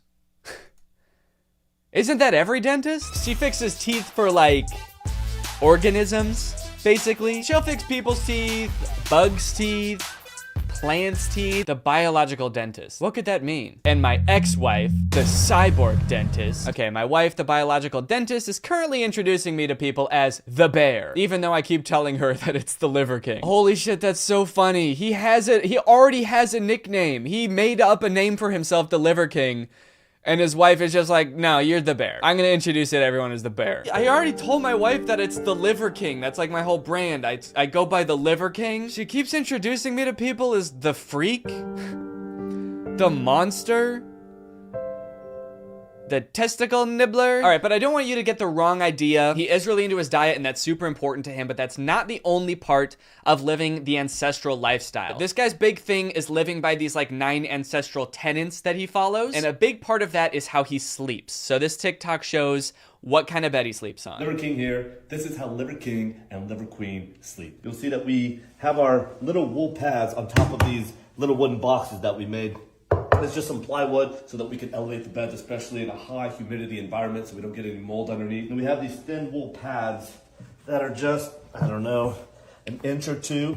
Just a little bit of stuff down here to give enough cushion. Why do I get the idea that, like, this wasn't his original plan? I feel like his original ancestral plan was just to sleep on the floor, and then he was like, God damn, this is uncomfortable. So he's like, well, maybe it would still be kind of considered ancestral living if I, like, built a little wooden thing. Because they probably had wood back then, so I'll just sleep on wood. So then he built this, like, wooden pallet thing, and he tried sleeping on that, and he was still like, this sucks. I can't do it. And so then he added this, like, thin wool pad. Before you know it, he's gonna have a bed. He's gonna be like, and then on top of the wool pad, I just put like a memory foam mattress. Just went to Mattress Firm, just like they used to do back in the ancestral days. And I put that right on top of the wool pad. And that's basically how the Liver Queen and I sleep. Liver Queen will never allow a cell phone in here. But if she catches Liver King listening to a book, we have this little Faraday bag, and that's where the phone goes. Even though the phone is always going to be in airplane mode, this is just an insurance policy. So that's another important thing to him and his wife. He talks about it a lot, is that they don't want any like radiation or EMFs is what they say in their house. Electromagnetic fields, any sort of radio signal. They want none of that in their house. So anytime there is like a phone in their house, it's got to be in one of these bags. You'll see that we also have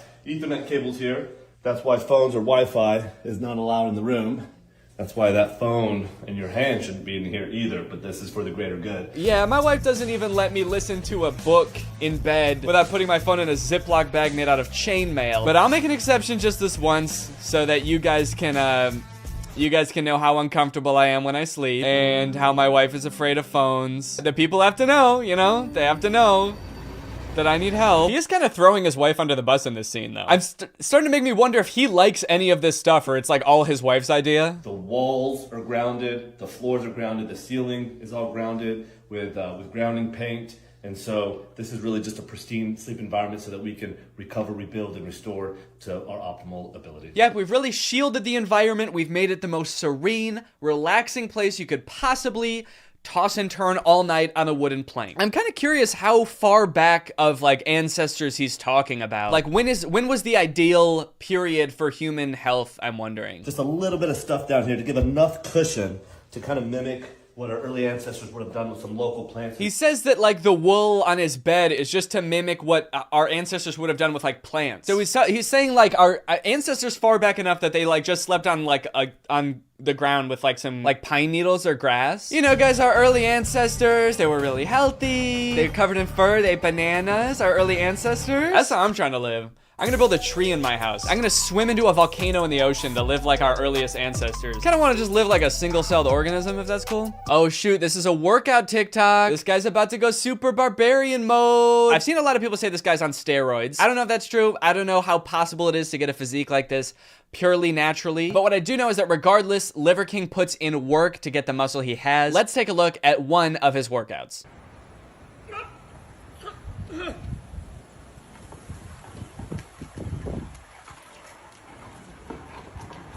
He looks so sad. Maybe it's just the weight of everything that's kind of making him hunch over like that, but he just looks so dejected.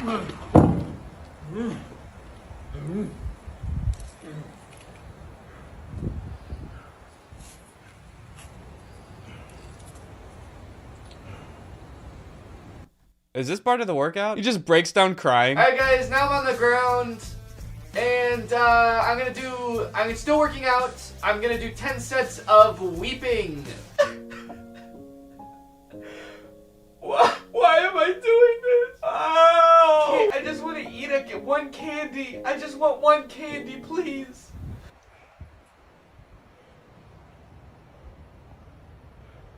This pause is so long and uncomfortable. Oh my god.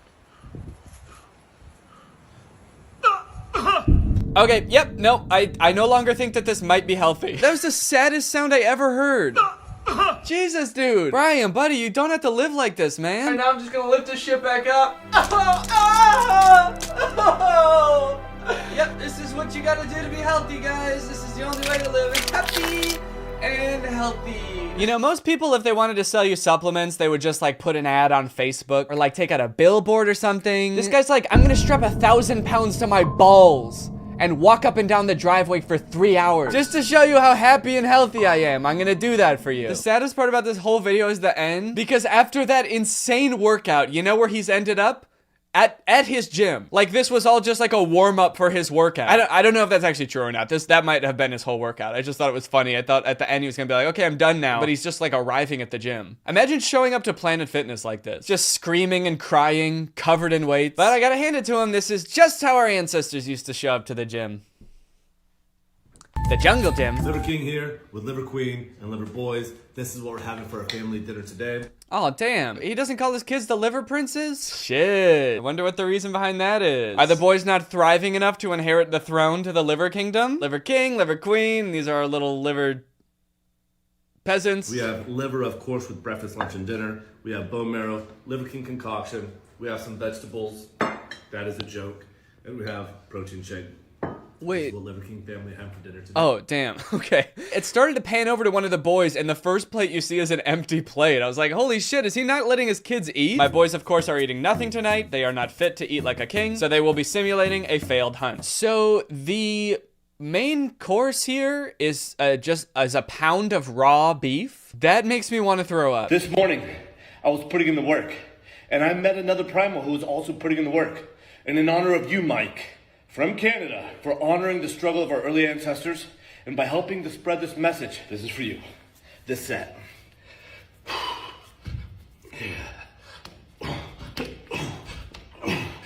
Whoa, Mike getting a shout out, dude. Shout out, Mike. Mike is probably losing his primal mind right now. Oh my god, he noticed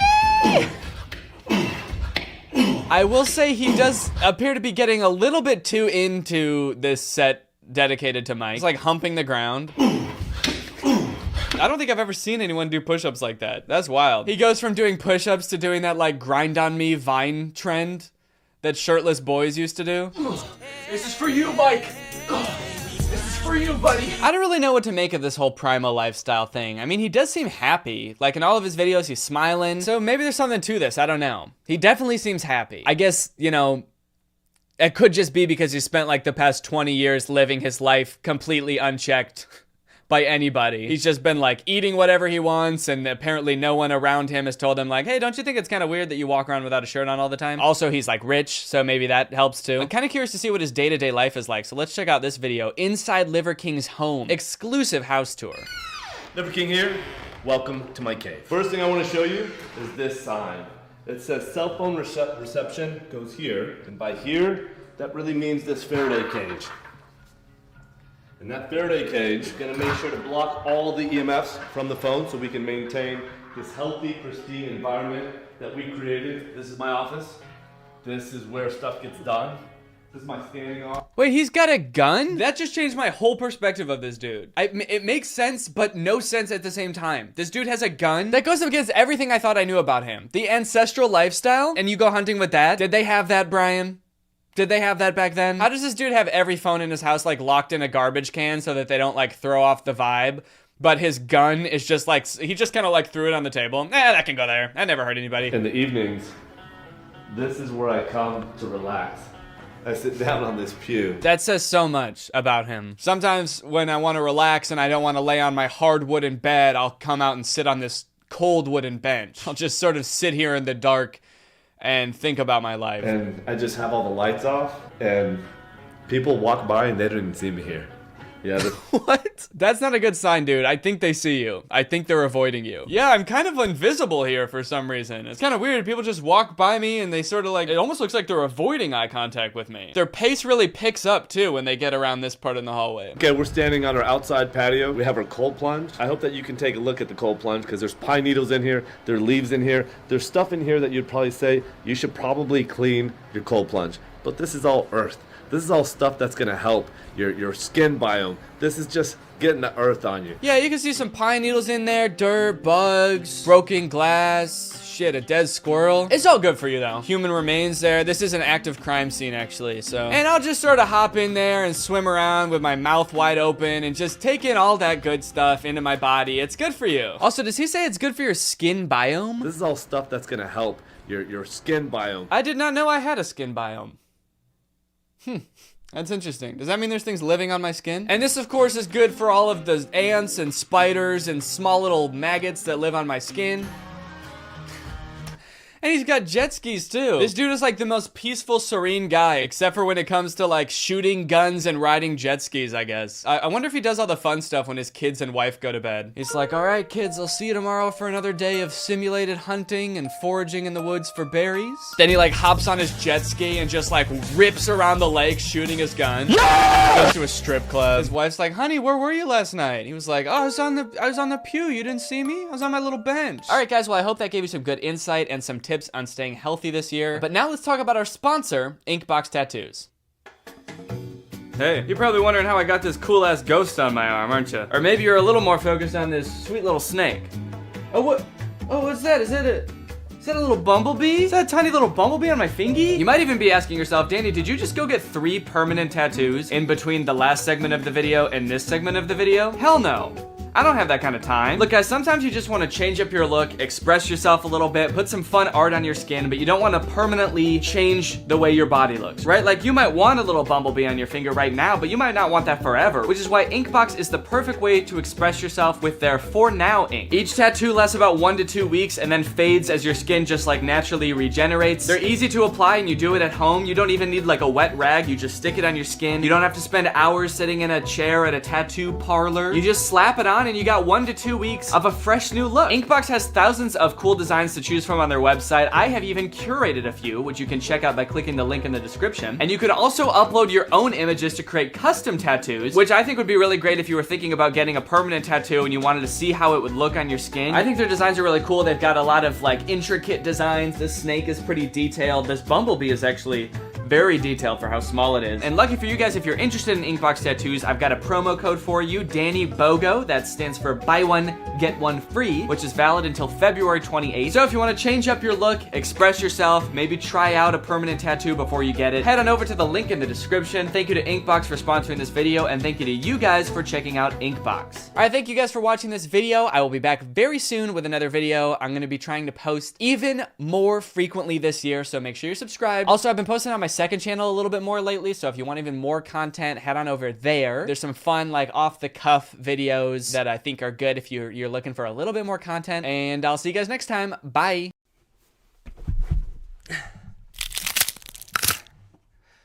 What's up, Greg? I hope you're all having a great day. Welcome back to my channel. This, of course, is another episode of the Update Corner. That's right, baby. We're doing a whole episode in the Update Corner. Also, I apologize for my absence. I realize it's been a little bit since I posted last, but I went on vacation and then immediately got the flu. Somehow, in the midst of all this, I managed to just get a regular flu. But I'm back now. I'm feeling okay, and I wanted to post something, but all of the videos I'm working on right now are kind of taking a lot longer than I expected, which is good because it means they're going to turn out good, but it also means that I didn't really have anything to post right now until I saw this whole Paul Zimmer thing going on. This whole Paul Zimmer, Troy Becker thing's been going on for a long time. I don't really know if it's ever going to end, but there's been some new developments, and it's actually very interesting. Paul has officially spoken out about the whole Paul Zimmer, Troy Becker controversy, and it will probably come as no surprise to most of you. He did a very bad job of handling it. So let's check out what he's been up to. My knees hurt. So if you're not familiar with the whole Paul Zimmer thing, I will give you a real quick refresher. Basically, there was this dude named Paul Zimmer. He sort of got kicked off musically by his fans because he was scamming people. Then he tried to come back pretending to be a 16-year-old. It didn't work, obviously, because everyone knew it was him. He stayed pretty quiet about it, eventually deleted all of his social medias. But now,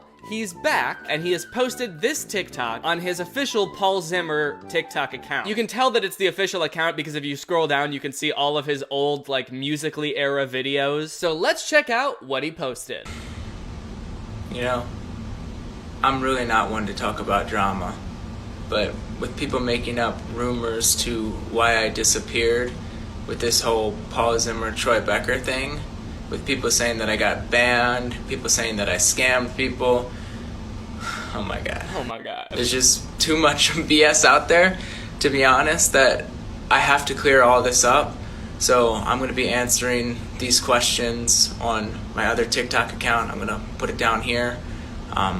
So yeah. Now I know what you're probably thinking right off the bat.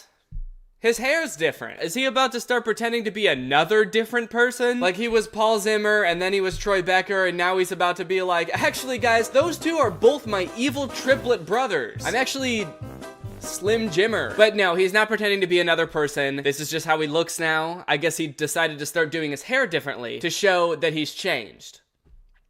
I wonder where he got that idea. So he says he usually doesn't like to talk about drama, but because there's so much BS out there, so many people are making up rumors, making up fake stories about him, he's gotta weigh in and set the record straight. So he says he's gonna explain everything on his other account, and then he points to his other account, and it's Troy Becker TikTok. So seemingly confirming that they were the same person the whole time right off the bat, which we all already knew, but it's nice to hear him admit it, that he was lying the whole time, and it really was just him. It seems kind of weird to act so bothered that people are like scrambling to come up with an explanation for the weird ass thing that you're doing. There's just too much BS out there. Like, you just admitted in this video that you were lying to everyone. You made up a story, and now you're like, why is everyone making up stories about me? All I did was lie about me, and now everyone else is like lying about me. Like, fuck off, dude. The only one who's allowed to make up fake rumors about me is me.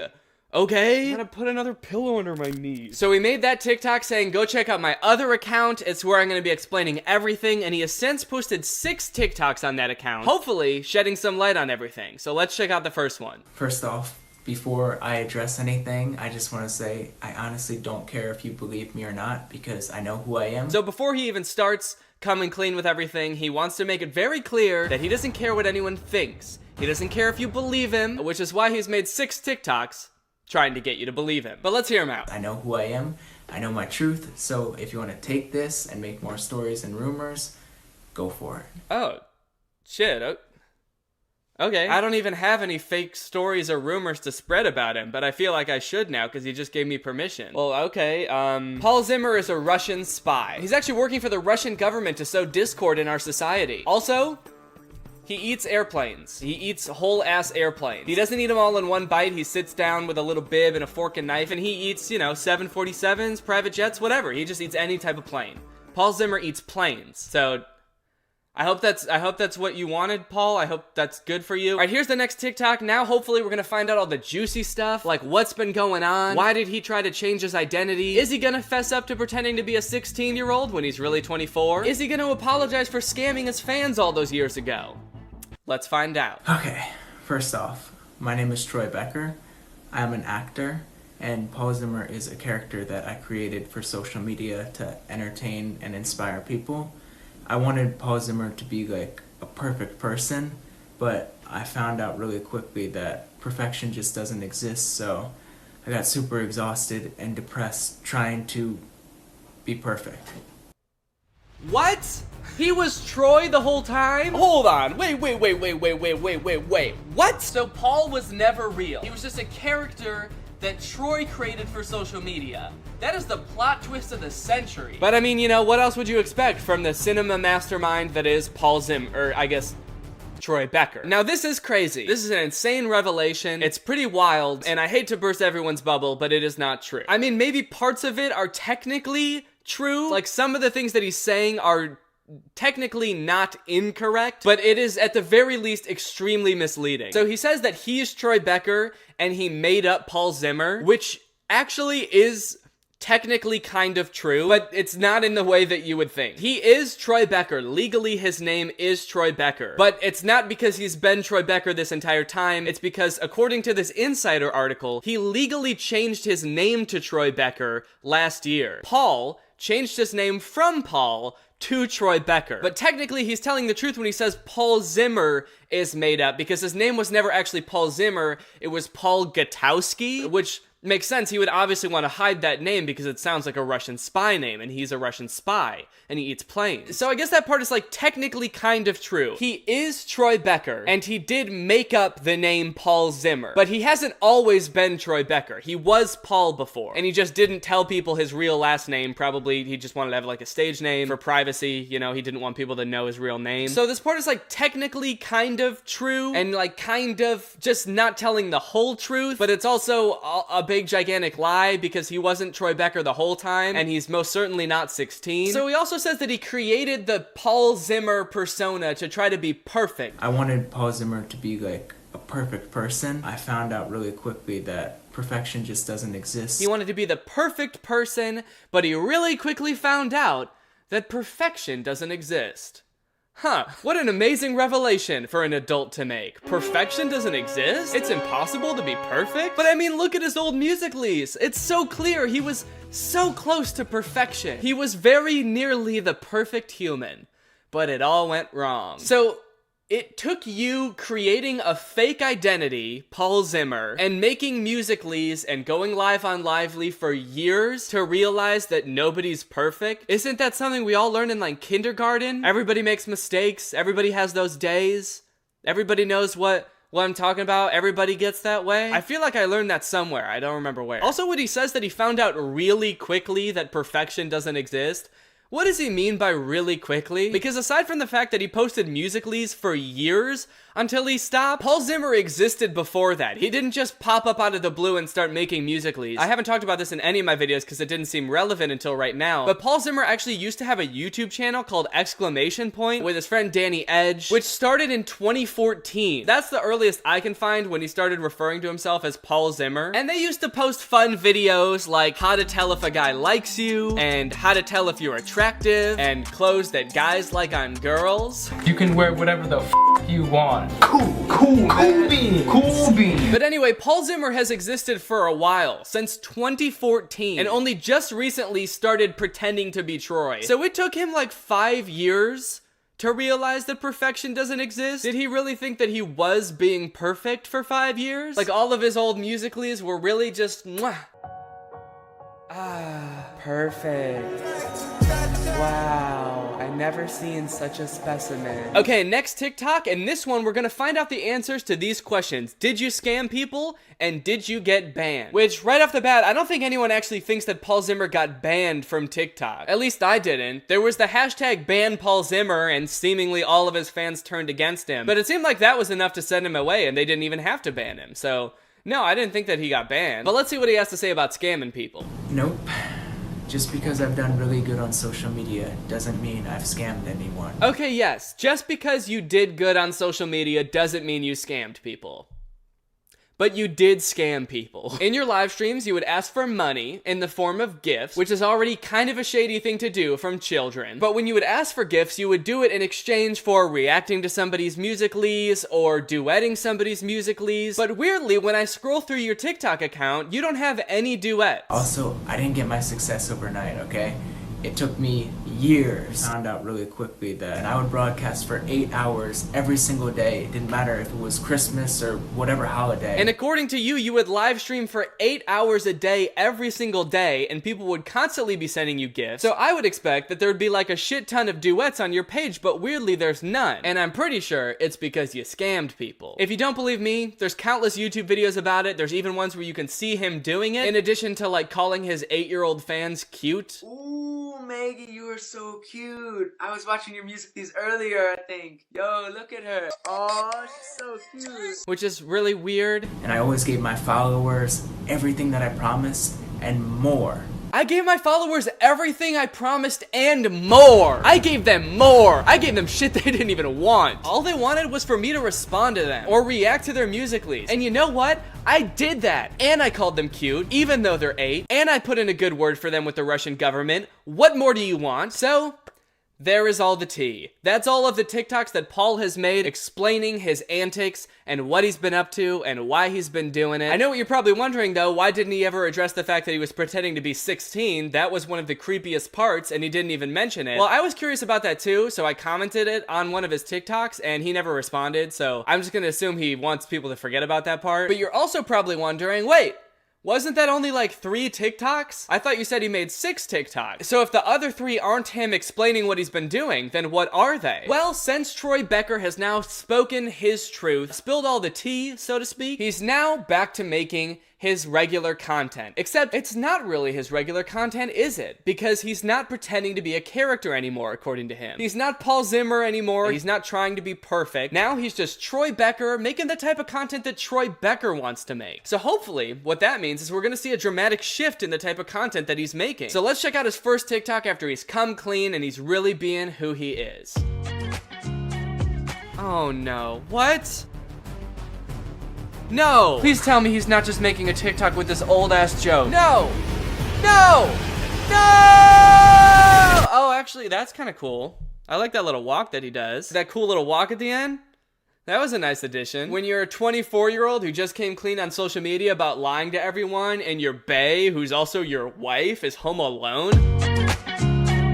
I don't understand. Did he just rent a fucking plane for this joke? This bad joke that people have been making since 2013? And this poor pilot, dude. I don't know how he got roped into making this TikTok, but he looks confused. I actually think the most surprising part of this whole TikTok isn't how bad the joke is. It's that Troy was around this plane for long enough to make this TikTok, and he didn't put on a bib and start trying to eat the plane bit by bit. Okay, let's check out his next TikTok.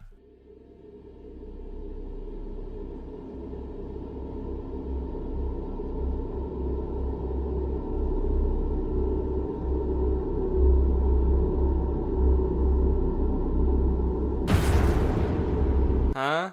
What? So normal people sit down, take their sunglasses off their shirt, and put them on their face. And then psychopaths do the exact same thing, except they adjust their sunglasses also. I don't know how to interpret that TikTok at all. He did literally the exact same thing twice. Okay, and his most recent TikTok, which was just posted today, let's check it out. It's called When Your Brother is a Gamer.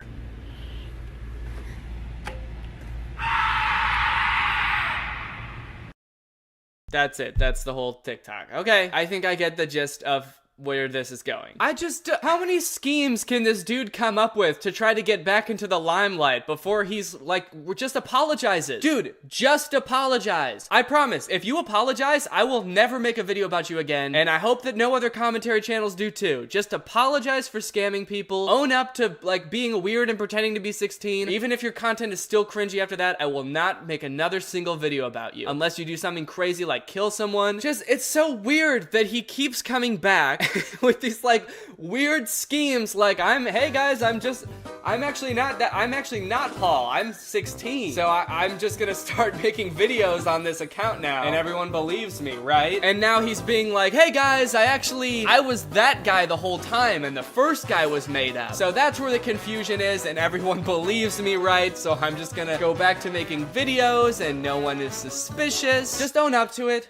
That's all I ask. Because to be honest, I don't want to come back in the update corner, alright? My knees are killing me. I've been sitting here for 40 minutes. That's how long it's taken to record this video this far. I've been sitting here on my freaking knees for 40 minutes. Just please apologize so I can stop doing update corners about this. Alright, well thank you guys for watching this video. I hope you enjoyed this little update corner episode. Hope you guys are doing alright, staying inside, trying to practice some social distancing. I know I am. Hopefully you guys are all taking the proper precautions, washing your hands a lot, trying to avoid going to public places, even if it's not to protect yourself, to protect those around you that might be immunocompromised. And if you guys are, you're in luck. Hopefully I'll be posting a little bit more during this period, because I know that a lot of people are going to be pretty bored. I'll be posting more on here. Hopefully I'll be posting more on my second channel too. If you didn't know, I have a second channel. So thanks for watching this video. If you're new here, make sure you subscribe and turn on my notifications to join Greg. Thank you TurkeyBot 2.0 for turning on my notifications. You are truly Greg. I'll see you guys next time with a really interesting video where I get my knees surgically removed so the update corner doesn't hurt so much anymore. Bye. This video is over now. You'll find something else to watch, or just watch this video. I know we had a lot of fun, but you can't stay on this end screen forever. No. This video is over now. So why are you still watching this? So I think the title of this article pretty much sums up what we're going to be talking about today. Pastor accused of $3 million crypto scam says he may have misheard God. Oh, no, man, what makes you say that? What makes you think God wouldn't want you to do a rug pull on your congregation? That's crazy. This story's been in the news the past couple weeks. I'm only a little bit familiar with the details, so I had my elite team of content supervisors, which is just one guy, his name is Robert, go through and find me all of the necessary information so I can fully understand this story and relay it to you. Everybody say thank you, Robert. Now everybody say thank you, Danny. Now everybody say love you, Danny. And now let's get into it. An online pastor was charged with civil fraud for selling a cryptocurrency that regulators described as practically worthless. His explanation? God told him to do it. Although it's possible he misheard. It's interesting that he's only saying that he might have misheard now that he's being called out for it. He got caught, and now he's like, well, yeah, I might have misheard. Something tells me in the initial stages of this scheme, he wasn't going around telling people like, now I might have misheard God, but I'm pretty sure he wants you to buy this cryptocurrency. God's been really into the blockchain lately. He thinks it's the future. I like that the regulators described it as practically worthless. It's not completely worthless, but it's pretty much worthless. So it's kind of fun to buy, I guess. You know, it's fun to get involved in a little project, setting up your crypto wallet and everything, but for all intents and purposes, this will make you broke. This is a horrible decision to buy. Little fun though. Colorado Securities Commissioner filed a legal complaint against Eligio Regaldo, who goes by Eli, I think, and his wife Caitlin Regaldo last week. The couple raised nearly $3.2 million by targeting Denver's Christian community with the cryptocurrency marked as Index Coin. The complaint said. Sorry, you're not even gonna like give it a Christian name? Index? You put these crypto coins in dicks? You should have called it God Coin or something. Something creative. Tithe Coin, maybe? I don't know. Investigators accused the couple of violating Colorado's anti-fraud licensing and registration laws. They alleged the cryptocurrency was promoted as low-risk, high-profit investment, while it was actually illiquid and practically useless. Well, hold on now. Maybe he didn't say who it was high profit for. It was high profit. It was just for him. Wait, high profit? Are you sure he didn't mean high profit? And Jake on the screen, can you spell profit with a PH, like the biblical type of profit? And then you can also keep me explaining this part of the joke in. That way, if anyone's listening to this and not watching, they can still get the joke that I made. Thank you. Look, I said it was a low-risk investment, and I am a high profit. I was high when I heard this from God. That's why I might have misheard it. Cryptocurrency is usually able to be converted into cash or other currencies through a digital platform or trading exchange. The Lord said, I want you to build this. Regaldo said, we took God at his word and sold the cryptocurrency with no clear exit. From this quote, like, if this is an exact quote, I'm having trouble seeing how you might have misheard him. He seems completely clear. He either said, I want you to build this cryptocurrency, or love thy neighbor. I can't remember exactly which one it was. It was one of those two, though. Again, I'm super high. Then he says, we took God at his word and sold the cryptocurrency with no clear exit. Now it sounds like he's calling God a liar. Look, I'll say it, guys. It's our fault.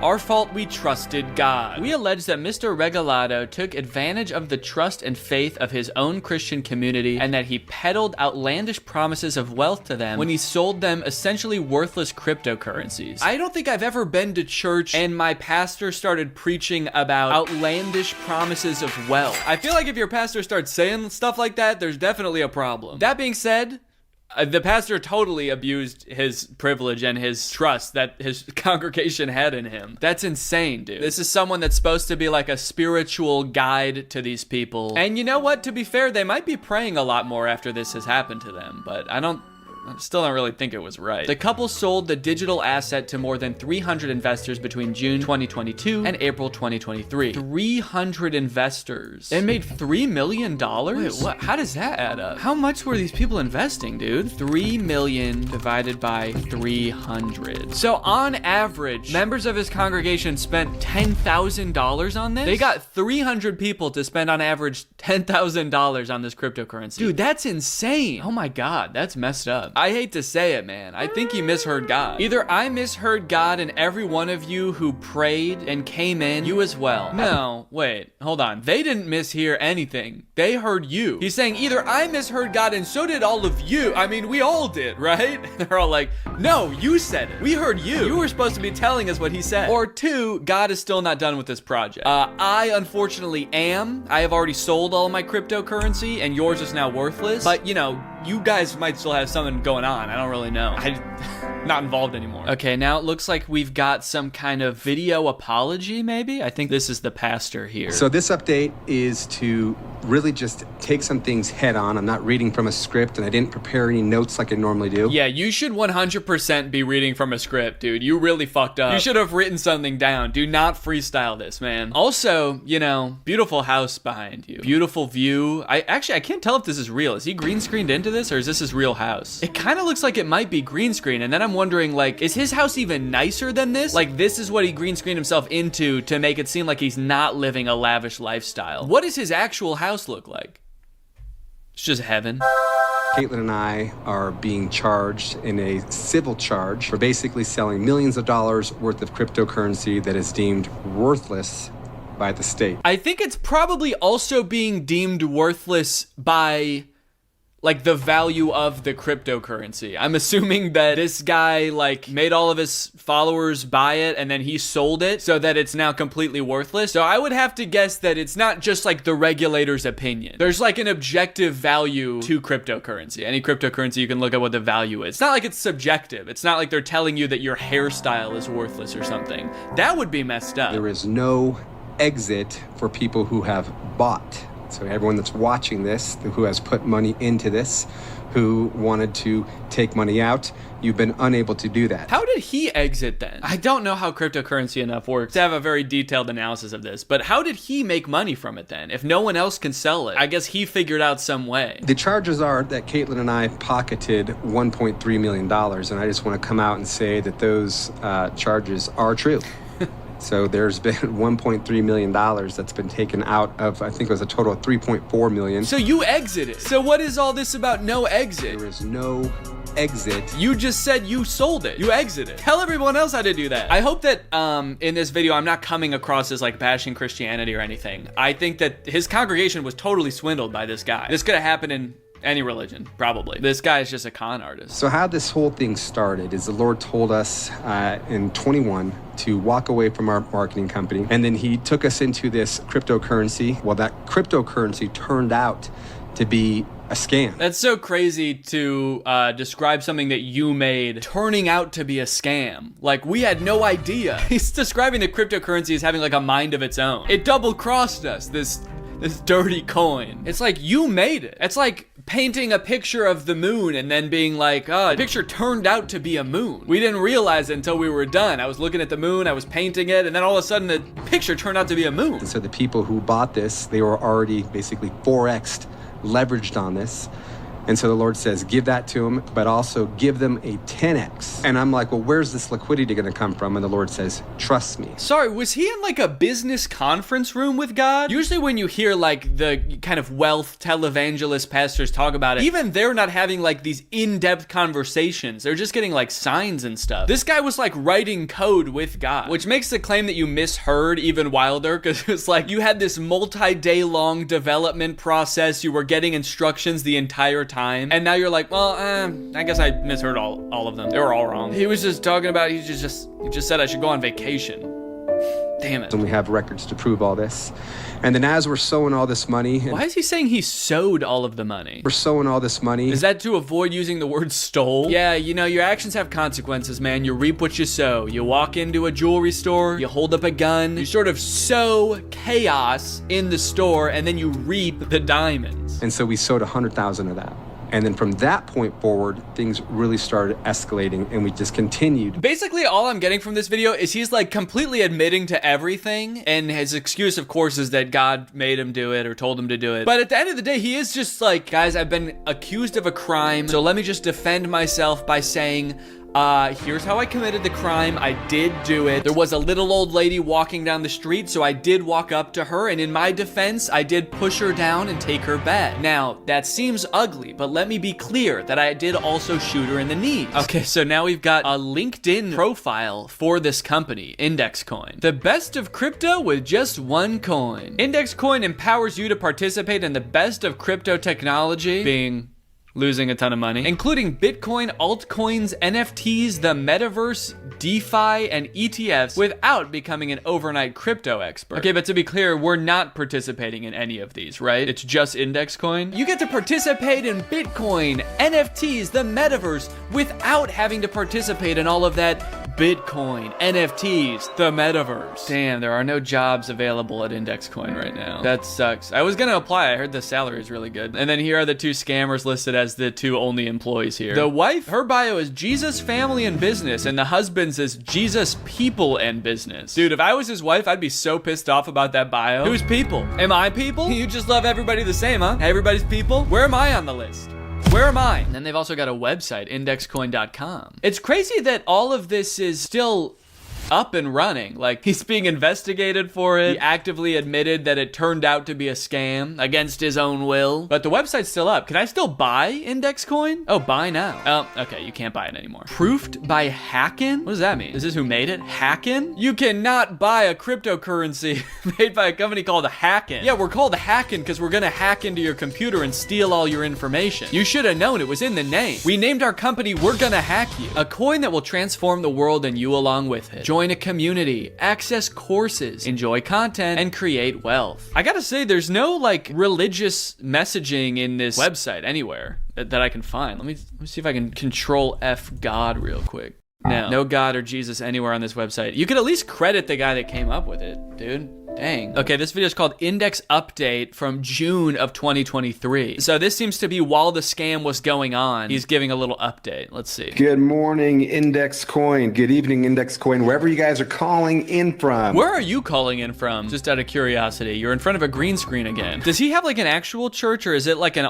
online only church and he's always in front of a green screen? Because I know those do exist too. Show us your house, man. Maybe this is before he stole all the money. He really did have to use the green screen back then because his house was small. Now he has to use it to make his house seem small. Is he using the green screen because he's like already on the run from something else? Some previous con? Don't mind the green screen behind me, guys. I actually am in the witness protection program. A lot of people want to find me and a lot of people want to hurt me. I have torn multiple families apart. Wherever you guys are calling in from. Good morning, good afternoon, good night. He just goes to sleep. Good morning, good afternoon, and fuck it. Good night. For us, we've been looking at this as we've been building out IndexCoin, getting ready. We got our license, which everyone thought was impossible. They got their cryptocurrency selling license, which nobody thought they could do. Why do I not believe that? I feel like that's super easy to do. Countless influencers have started cryptocurrencies, dude. I don't think it's that hard. We're waiting for liquidity. We're waiting for people to basically come in and buy so that people can kind of come out and sell. Everyone's gonna get rich, right? That's what he's saying. And right now he's saying all these people that bought in, we're just waiting for more people to buy. That way you guys can all sell, and me too. We're all gonna sell once more people buy. So it's kind of sounding like he might not have even anticipated this being a rug pull that only benefited him. He might have been trying to make a Ponzi scheme, you know, where the first people make profit because you give them the next people's money, and it just keeps going like that. And of course, eventually you're gonna run out of people and money. But for a while it works. But it sounds like the coin was so fucked up that he couldn't even do like one round of Ponzi. He just like took everybody's money and then nobody could get out, and then he was like, shit, I gotta get out of here. So maybe he did intend for some people to make money off of this. I don't know. This is John 6 verses 1 through 5, and it says, after these things, Jesus went away to the other side of the Sea of Galilee,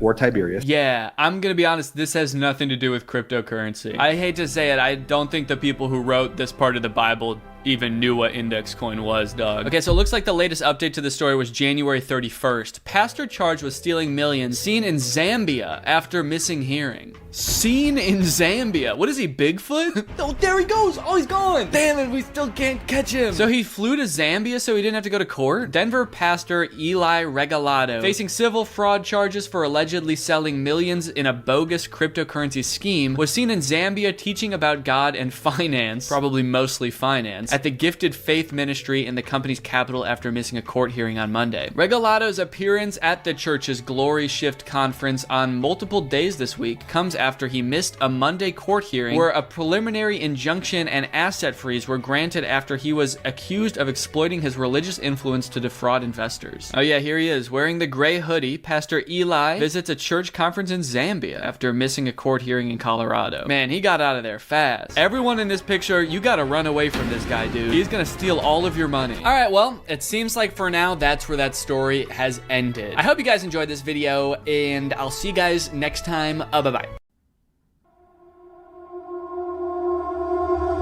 What's up, Greg? Welcome back to another episode of The War is Won. So a lot of you might not know this if you don't follow me on Twitter, which you should. But the last like week and a half of my life has been just filled with unnecessary drama. It all revolves around the video that I posted last week about Billion Surprise Toys. If you watched the video that I posted last week, you probably remember me saying something like, Billion Surprise Toys has been taking down every video that people make about them. Every single video they've been taking down because they don't like what people are saying. They're turning them into a meme. But for some reason, they hadn't taken down my video that I made about Billion Surprise Toys. So I made sure to brag about that. So I posted that video last week. Everybody was loving it. The critics were raving. The reviews were great. Most importantly though, people agreed with me that they did Papa very, very dirty. They just straight up replaced him with this new stepdad whose name is probably Chad. I was actually getting really good feedback on the song that I made in that last video too, which is very surprising to me because I just sort of made that as a joke, but people seem to be legitimately emotionally moved by that song. So I'm sorry if it made you sad, but you know what? It is sad. It is sad, and I miss Papa. Also, a lot of people were trying to tell me that this new stepdad was Papa, and he just shaved. To that, I would like to argue, unless Papa's really been in the gym lately, and his hairline changed, it's not Papa, all right? Papa's the doctor now. We saw that in the video. You'll also notice while I'm explaining all of these things, I'm not using any footage from Billion Surprise Toys. I'm not even gonna use any pictures from Billion Surprise Toys. And that's because of what I'm about to tell you next. If you don't follow me on Twitter and you got a chance to watch the video right when I posted it last week, then you probably don't know this, but Billion Surprise Toys took down that video. They copyright claimed it and actually didn't take it down, they just had it blocked in all countries. So I don't know what the difference is, but the video wasn't deleted, it just said blocked in all countries. So I guess if you don't live in a country, then you could watch it. And guys, this is where the drama really began. I mean, I guess I couldn't be that upset about the video getting taken down because I was just boldly bragging in my video about how they totally missed the last video that I made about them. I was shit talking them and they didn't take down that video. So I got a little bit cocky, I bragged about it. So I sort of felt like, okay, that's fair. I mean, that makes sense. But the funny thing is, even though they took down that video, they still didn't take down the original video, the one that I was bragging about, and that one has way more views. It's got like over 2 million views. It's one of my most viewed videos now. But I think the real reason they took down this video in particular is because they were worried that Step Papa was now going to become a meme and they would have to replace him too with someone even more ripped and hot. If that's even possible. I also took just the little song, the music video at the end of the video, and I posted that on Twitter, and it was doing really well, and then they removed it from Twitter also, which really sucks, because it was one of my most liked tweets. Here's the thing though, when you upload someone else's works to YouTube, if you just straight upload a movie or a TV show or a music video, a song, something like that, the person who owns that totally has the right to take down the video unless it falls under fair use, which is like a legal thing.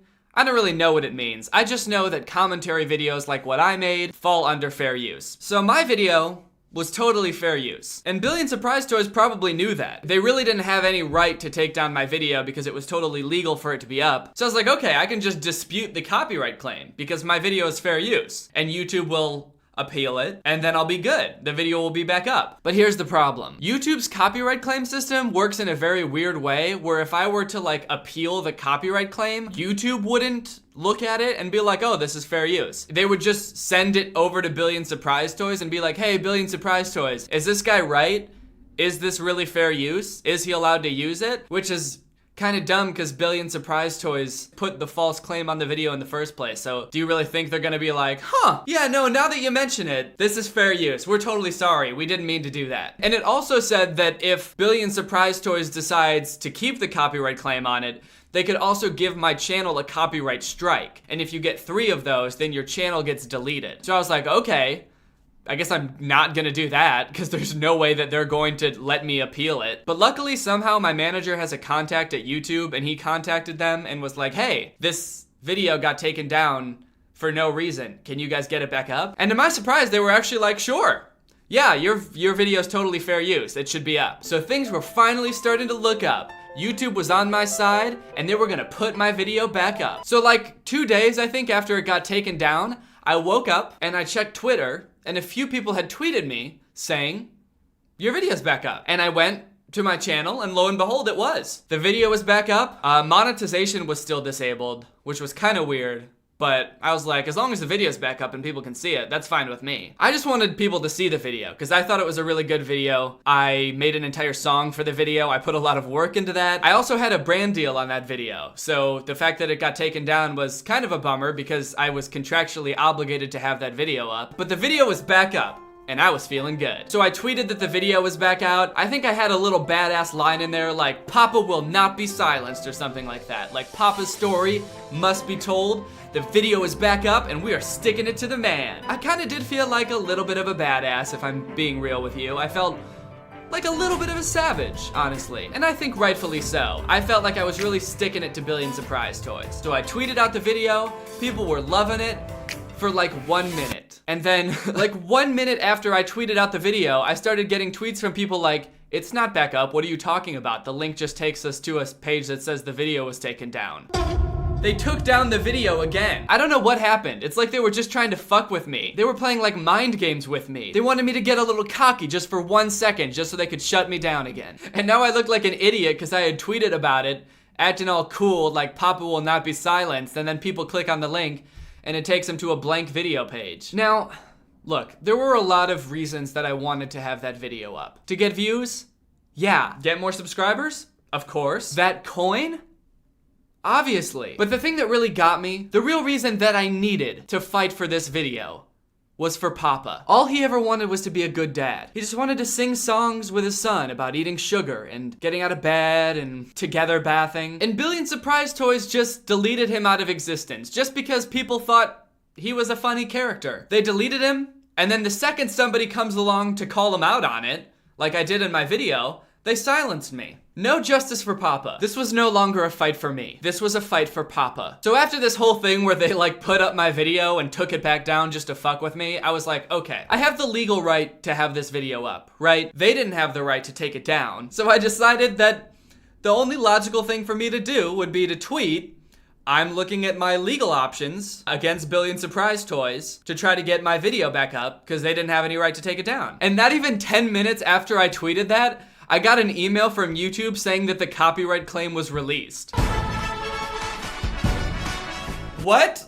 I don't know if it's a weird coincidence and YouTube really just fixed it like they said they were going to, or if literally Billion Surprise Toys was so scared of me even just reviewing my legal options that they just like released the copyright claim on spot. The video was back up, it was monetized again. Honestly, I really don't know what happened and why the video got put back up. I'm just happy it did. It just goes to show you how much you can accomplish when you review your legal options. You know, I think I finally understand what those Instagram ads mean when they say legally skilled, because I feel pretty legally skilled right now. Whatever the reason that they released the copyright claim on the video, I'm just happy that Papa's story will live on. So if you haven't watched the video yet because you didn't get a chance to while it was up originally and then it got taken down, it's back up now. It's totally monetized. There's a song at the end of it that I think is really good, and there's an ad at the end of it, so please watch that. There still is one problem though that I never got fixed. Like I said, I posted the music video on Twitter. The video that I used in it was heavily edited. A lot of it wasn't even Billion Surprise Toys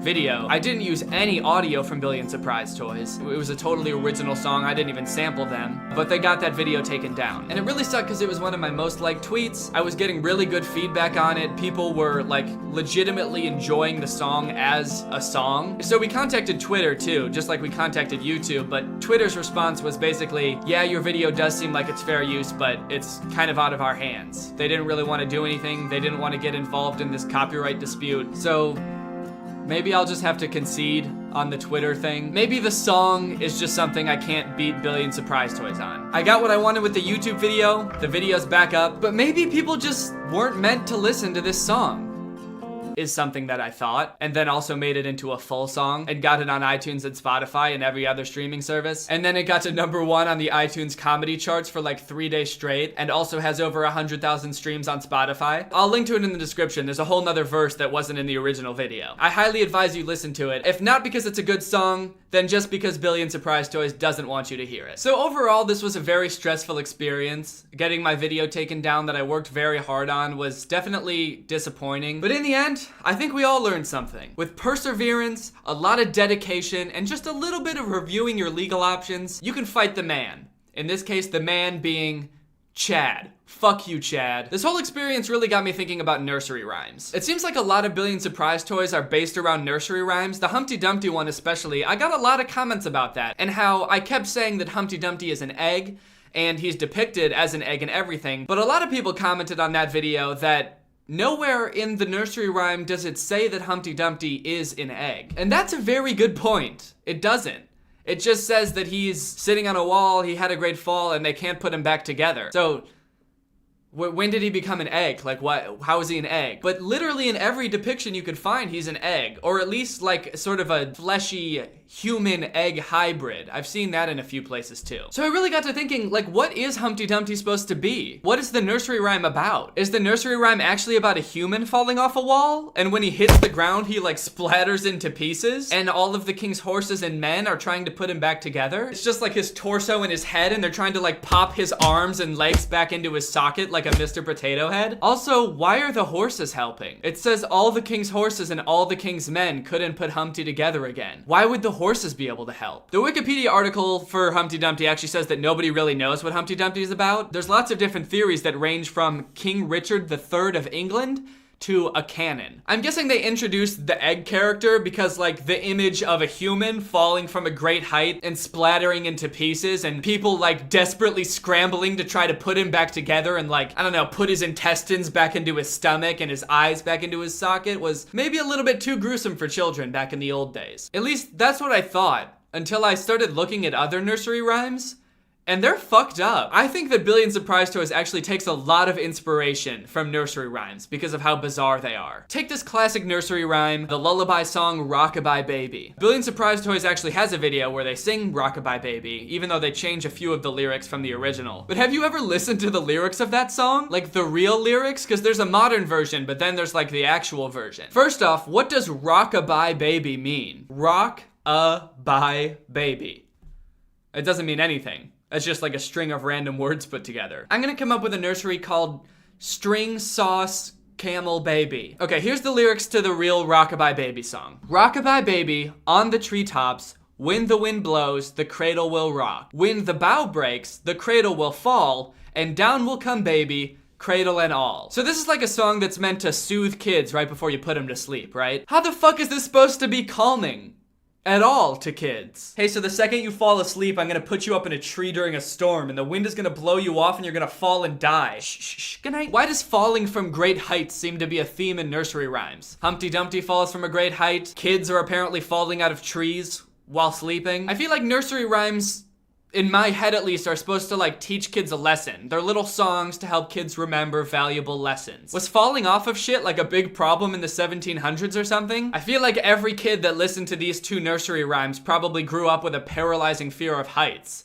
Or at least falling asleep, because they're worried that their mom's gonna put them in a tree. Why would she put them in a tree? That makes no sense. Don't even get me started about Ring Around the Rosie.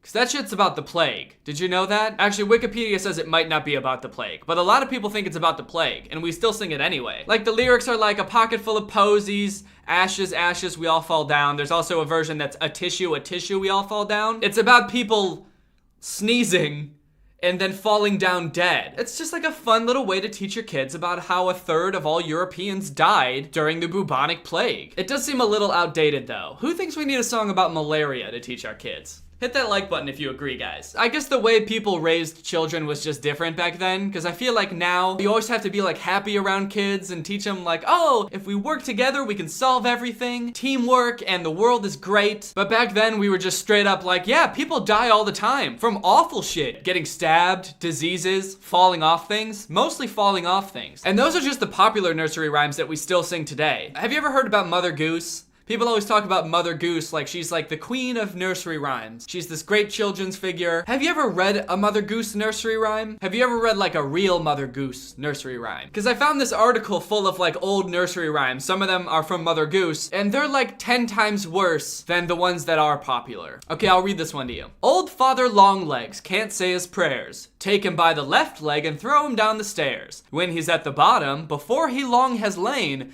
take him by the left leg and throw him up again. I have so many questions. Who the fuck is Father Longlegs? Is that like a spider, like a Daddy Longlegs? Because I'd throw him down the stairs too if it was. But if it's just some old man with long legs, Why are we throwing him down the stairs? He's just like this old man with abnormally long legs who's having trouble saying his prayers.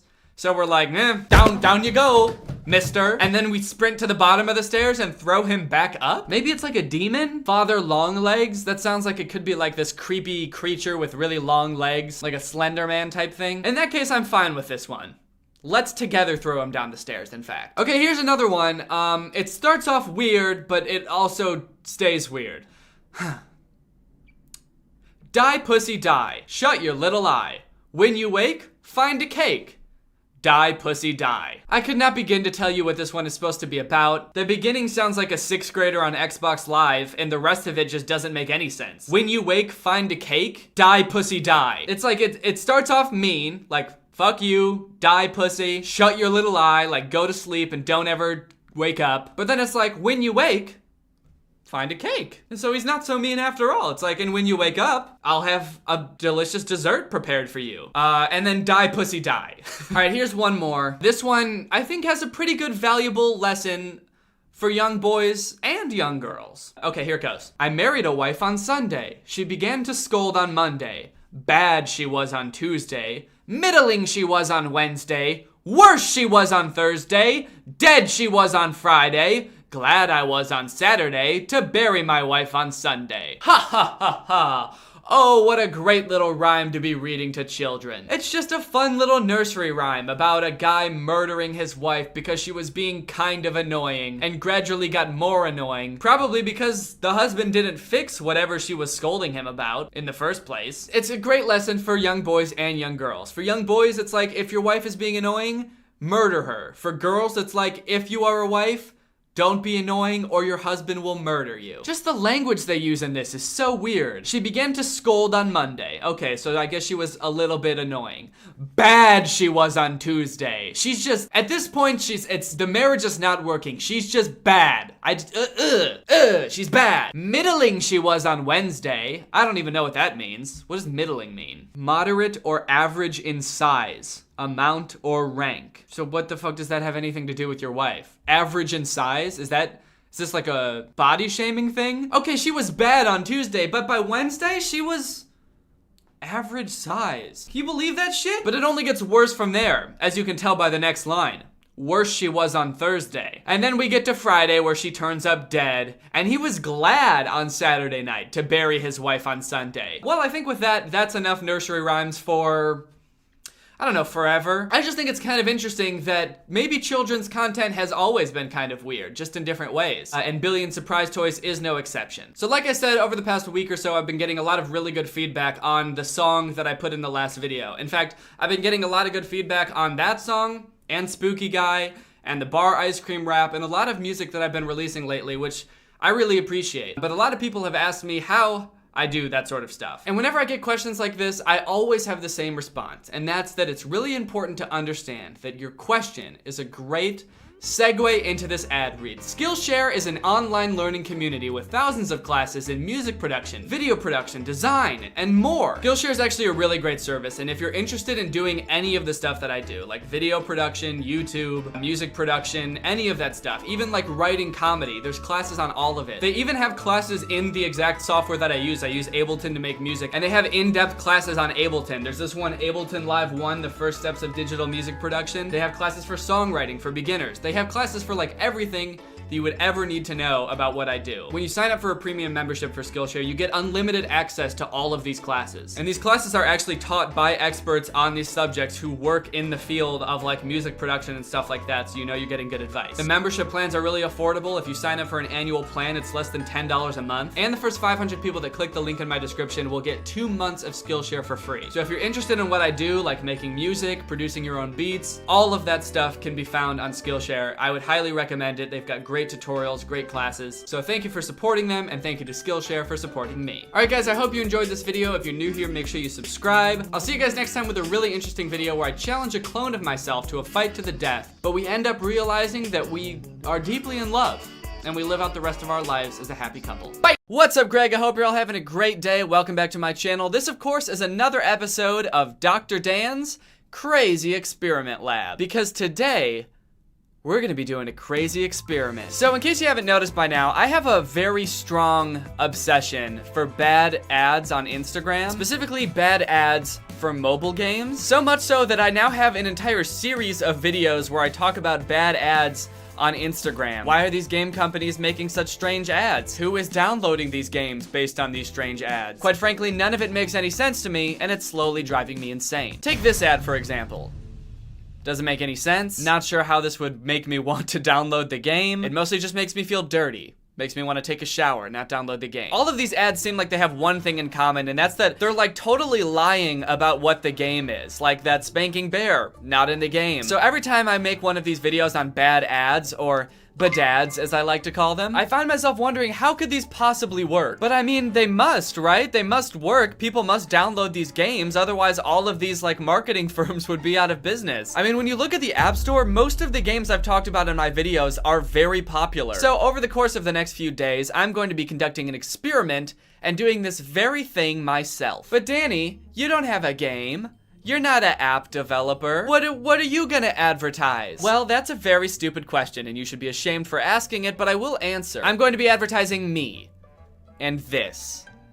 My YouTube channel. I'm gonna be advertising my YouTube channel. I'm gonna be making 3 ads. 2 of them are gonna be totally nonsensical, weird, ridiculous ads like the type you would see for mobile games on Instagram. I'm gonna be using all of the tropes that they use, the weird techniques, and then the other ad is going to be an actual ad for my channel. I'm going to be making an honest attempt at actually making a good ad for my channel that actually represents what I do on my channel. And using YouTube's built-in advertising tools, I'm going to be spending $20,000. That really hurts to say and think about. Advertising all of these bad boys all across YouTube to see which one of them, if any, work. Obviously, $20,000 is a lot of money, and there's no way in hell I could do this if it weren't for our sponsor, Experian. Experian has been very gracious and offered to sponsor today's video, so thank you to Experian. Stick around to the end of the video to learn more about Experian and how you can boost your credit score instantly for free. So, which will work better?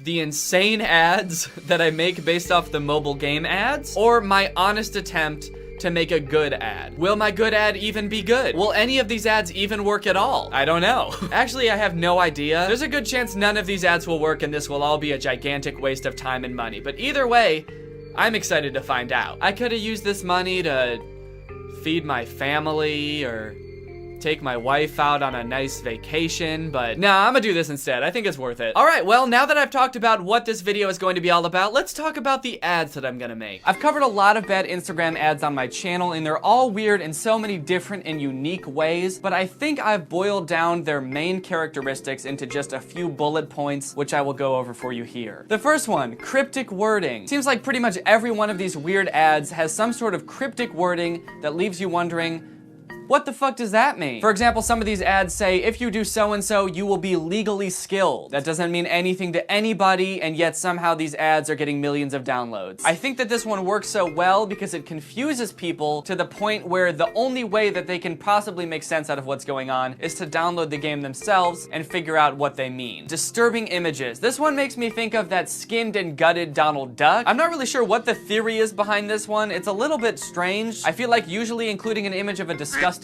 duck in your ad would make people not want to download the game because they'd be like, ugh, are there more pictures of gross ducks in this game? Maybe this isn't for me, but I guess some people are drawn to that sort of thing. The spanking bear is a bit of an anomaly because it almost seems like a cry for help. While you might want to avoid the bear who's doing the spanking, it definitely seems like the bear who's being spanked needs your help. And obviously the only way to help them would be to download the game. Sexualized characters. I think this one's pretty self-explanatory. If your game doesn't have big butt or big boob, no one's gonna wanna play your game. Unfortunately, I don't really feel comfortable sexualizing women in any of these ads, so I'll probably be sexualizing myself. Okay, next one, impossible promises. This sort of goes along with cryptic wording because they're usually paired together. Impossible promises can be things like, you will be legally skilled, even though that doesn't make any sense. Or like I talked about that pumpkin one, you will legally become a pumpkin. To my knowledge, the United States doesn't recognize pumpkins in any legal sense, so the assertion that we could somehow become a legal pumpkin by playing this game is totally impossible, and yet the game promises it anyway. And the only way I can explain this one is that some people must believe these impossible promises. Some people must really believe that if they play a game, they'll get to play in the Super Bowl, or heaven forbid, turn into a pumpkin. I don't know why that's alluring to some people. I guess it's like a little bit of escapism. Oh God, I don't have to worry about my homework or my job anymore if I'm just a pumpkin. Life would be so much easier if I were only a gourd. And then the last one, there's really no other way to describe it other than just straight up nonsense. This is just a general category for all of the shit that didn't fit in these bullet points. There was an ad that I talked about a while ago that instead of having a caption, it just said text for header on the thing. Like they forgot to finish the ad and they uploaded it anyway. And they paid to advertise it all across Instagram while never putting in a text for the header. Now, while I'd like to think that this was an accident, I feel like it was definitely intentional. And so I put it here because I'm going to try to replicate this same chaotic energy. So we've got cryptic wording, disturbing images, sexualized characters, impossible promises, and utter nonsense. So since I'm making 2 ads, I don't think each one will have all of these things because most ads that I talk about don't have every single one of these things, but I'm going to try to, between the 2 of them, use all of these things. All right, well, without further ado, let's get into making these cursed, godforsaken ads. Green screen. Yep, I'm doing it all in front of a green screen. That'll make it way easier to put whatever I want in the background, so I can have like a medieval castle or, you know, Guy Fieri in the background if I wanted to. I don't, but if I did, he could be in the background. Okay, so I pretty much know what I'm gonna do for these ads. I went to Party City. I got some props, 2 to be specific. So now all I have to do is film a bunch of shit in front of this green screen, and it's gonna look really weird while I'm doing it before it's edited because, you know, it won't make any sense, but I promise that once it's edited, it will look even worse and make less sense. So for the first ad, I'm gonna be spanking myself, so I have to figure out exactly where my butt is gonna be so I know where to hit. Yeah! You idiot. Subscribe to the channel. Come on! Is that long enough? Yeah, I didn't really think about how long this is supposed to be. The short ones are like 15 seconds, so I probably need 15 seconds worth of spanking. God, that's such an uncomfortable amount of time to be pretending to spank the air and screaming at the camera. Oh yeah, you like that, huh? Okay, I'm wearing a different shirt, and now it's time to get 15 seconds of me screaming in agony because I'm being spanked. Ooh! Oh, owie! Oh, jeez, ow, that kind of hurts. Oh, hey, can you subscribe? See, I don't want to give people nightmares. I feel like that's really gonna freak some people out. But I mean, I guess that's how you get people to click on your ads. If I came across this ad, I would be very disturbed. I mean, I have come across this ad and I was very disturbed, so that makes sense. Okay, for the next one, I need to be in 3 different costumes and look 3 different ways. Kind of like that Hustle Castle ad where there's the girl that evolves each time and becomes a different level of sexy.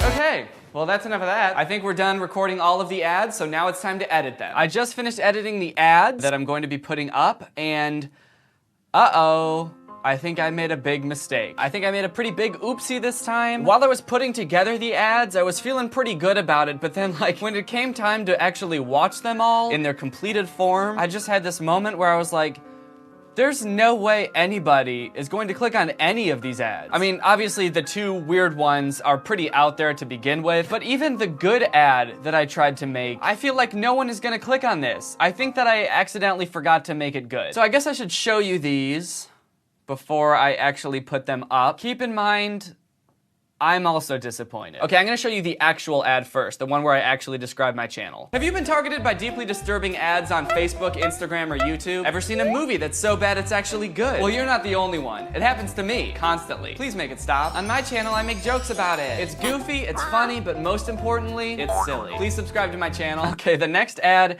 is taking inspiration from a few different types of ads that I've talked about, so let's watch that ad. You know you're never gonna make it in this town, right? You stupid little weasel boy.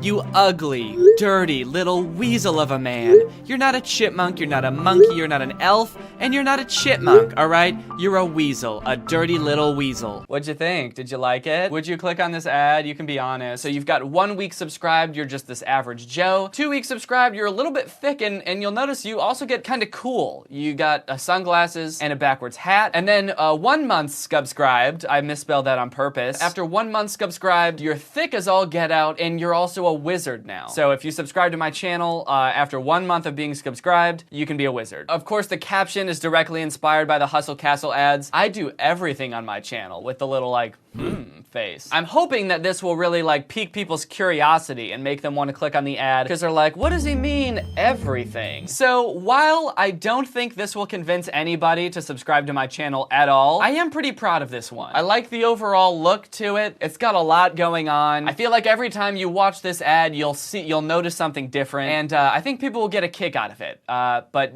I don't think anyone's going to click on it. Okay, and then there's this final ad. If any of them have a shot at convincing people to subscribe, I think it might be this one, just because I feel like this one will give people a very visceral reaction. They'll have no choice but to subscribe. So let's check this one out. Ow, ow, Yeah, you like that? Ooh, oh, you like getting spanked like that? Hey, why don't you subscribe to the channel, huh? Please subscribe to the channel, Subscribe to the channel, otherwise I'm gonna keep spanking this little guy, huh? Yeah! Oh, he's really Oh, yeah. So that's that ad. Did you like it? Now I know what you're thinking. Gosh, Danny, I wish I could subscribe to your channel again because of that ad. And I wish you could too, but unfortunately, YouTube hasn't implemented a double subscription feature yet. But if you're not subscribed, the good news is that you can subscribe now because you saw that ad. Obviously, it's gonna be kind of jarring for people to see this person spanking this other person, and then eventually I turn around and you see that I'm spanking myself. I think that will definitely freak people out. And then there's the caption, if you subscribe to the good boy, which is obviously me, you are legally pencil sharpener. I think what will really get people to click on this ad, if anything, is how devious the spanker looks and how just sad and totally distraught the spankee is. So now we've got our ads ready to go. I guess the only thing left to do is actually put them up on YouTube and start advertising. Okay, so here's what you see when you go to YouTube's ad platform and start creating a video campaign. How do you want your ad to show up on YouTube? You can have it either play before YouTube videos or placed as a thumbnail next to related videos or on the YouTube homepage. So I'm gonna want it to play before videos. Oh yeah, just like that, baby. Look at my big stupid face all up on people's videos. And then the next thing is, after viewers click your ad, where do you want to send them? That's actually a good question. I haven't thought about that. After giving it a good long think, I decided to have the ads linked to a video. Specifically, my first video on Billion Surprise Toys, because I feel like it's one of my funniest videos and it exemplifies what I do on my channel pretty well, so if any video has a chance at convincing people to subscribe, it's that one. What languages do your customers speak? English? Because that's the language I speak. I'm gonna remove all of these older groups. I think I'm just gonna play it safe and just do 18 to 24. Parental status. Don't really know if this is important, but you know what? Fuck it. I don't want any parents watching my videos. If you're a parent, unsubscribe. Just kidding. You can watch my videos if you have kids, I don't care. What products do your customers intend to buy? I don't know what you guys intend to buy. Danny Gonzalez. Skateboarding equipment.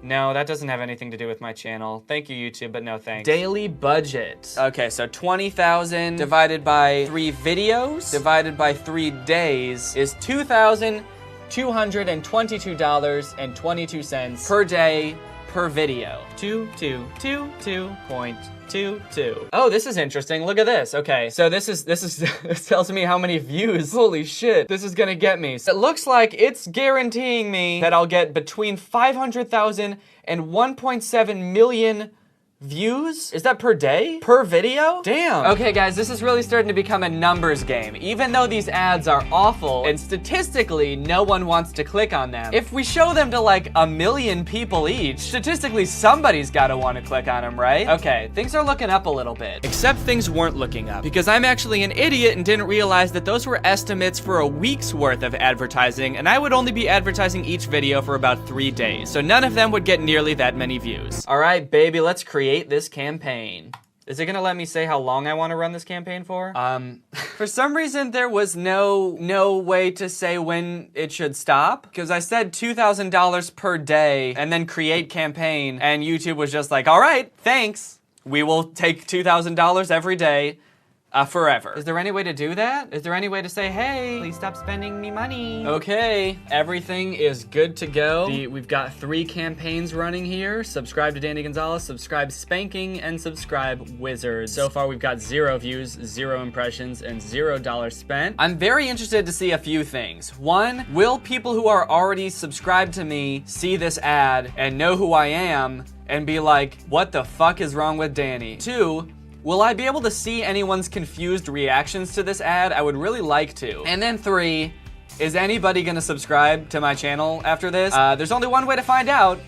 and that's to wait. So I guess now we just sit back, relax, and we'll check back in later to see how much money I've wasted. Okay, welcome back. It's been almost 2 days since that last clip. For some reason, it took like a day and a half for all of the ads to get approved and start running. So all of yesterday, I was like waiting and waiting for people to start seeing my ads, and it just never happened. But I woke up this morning and checked the app, and it looks like people are starting to see it.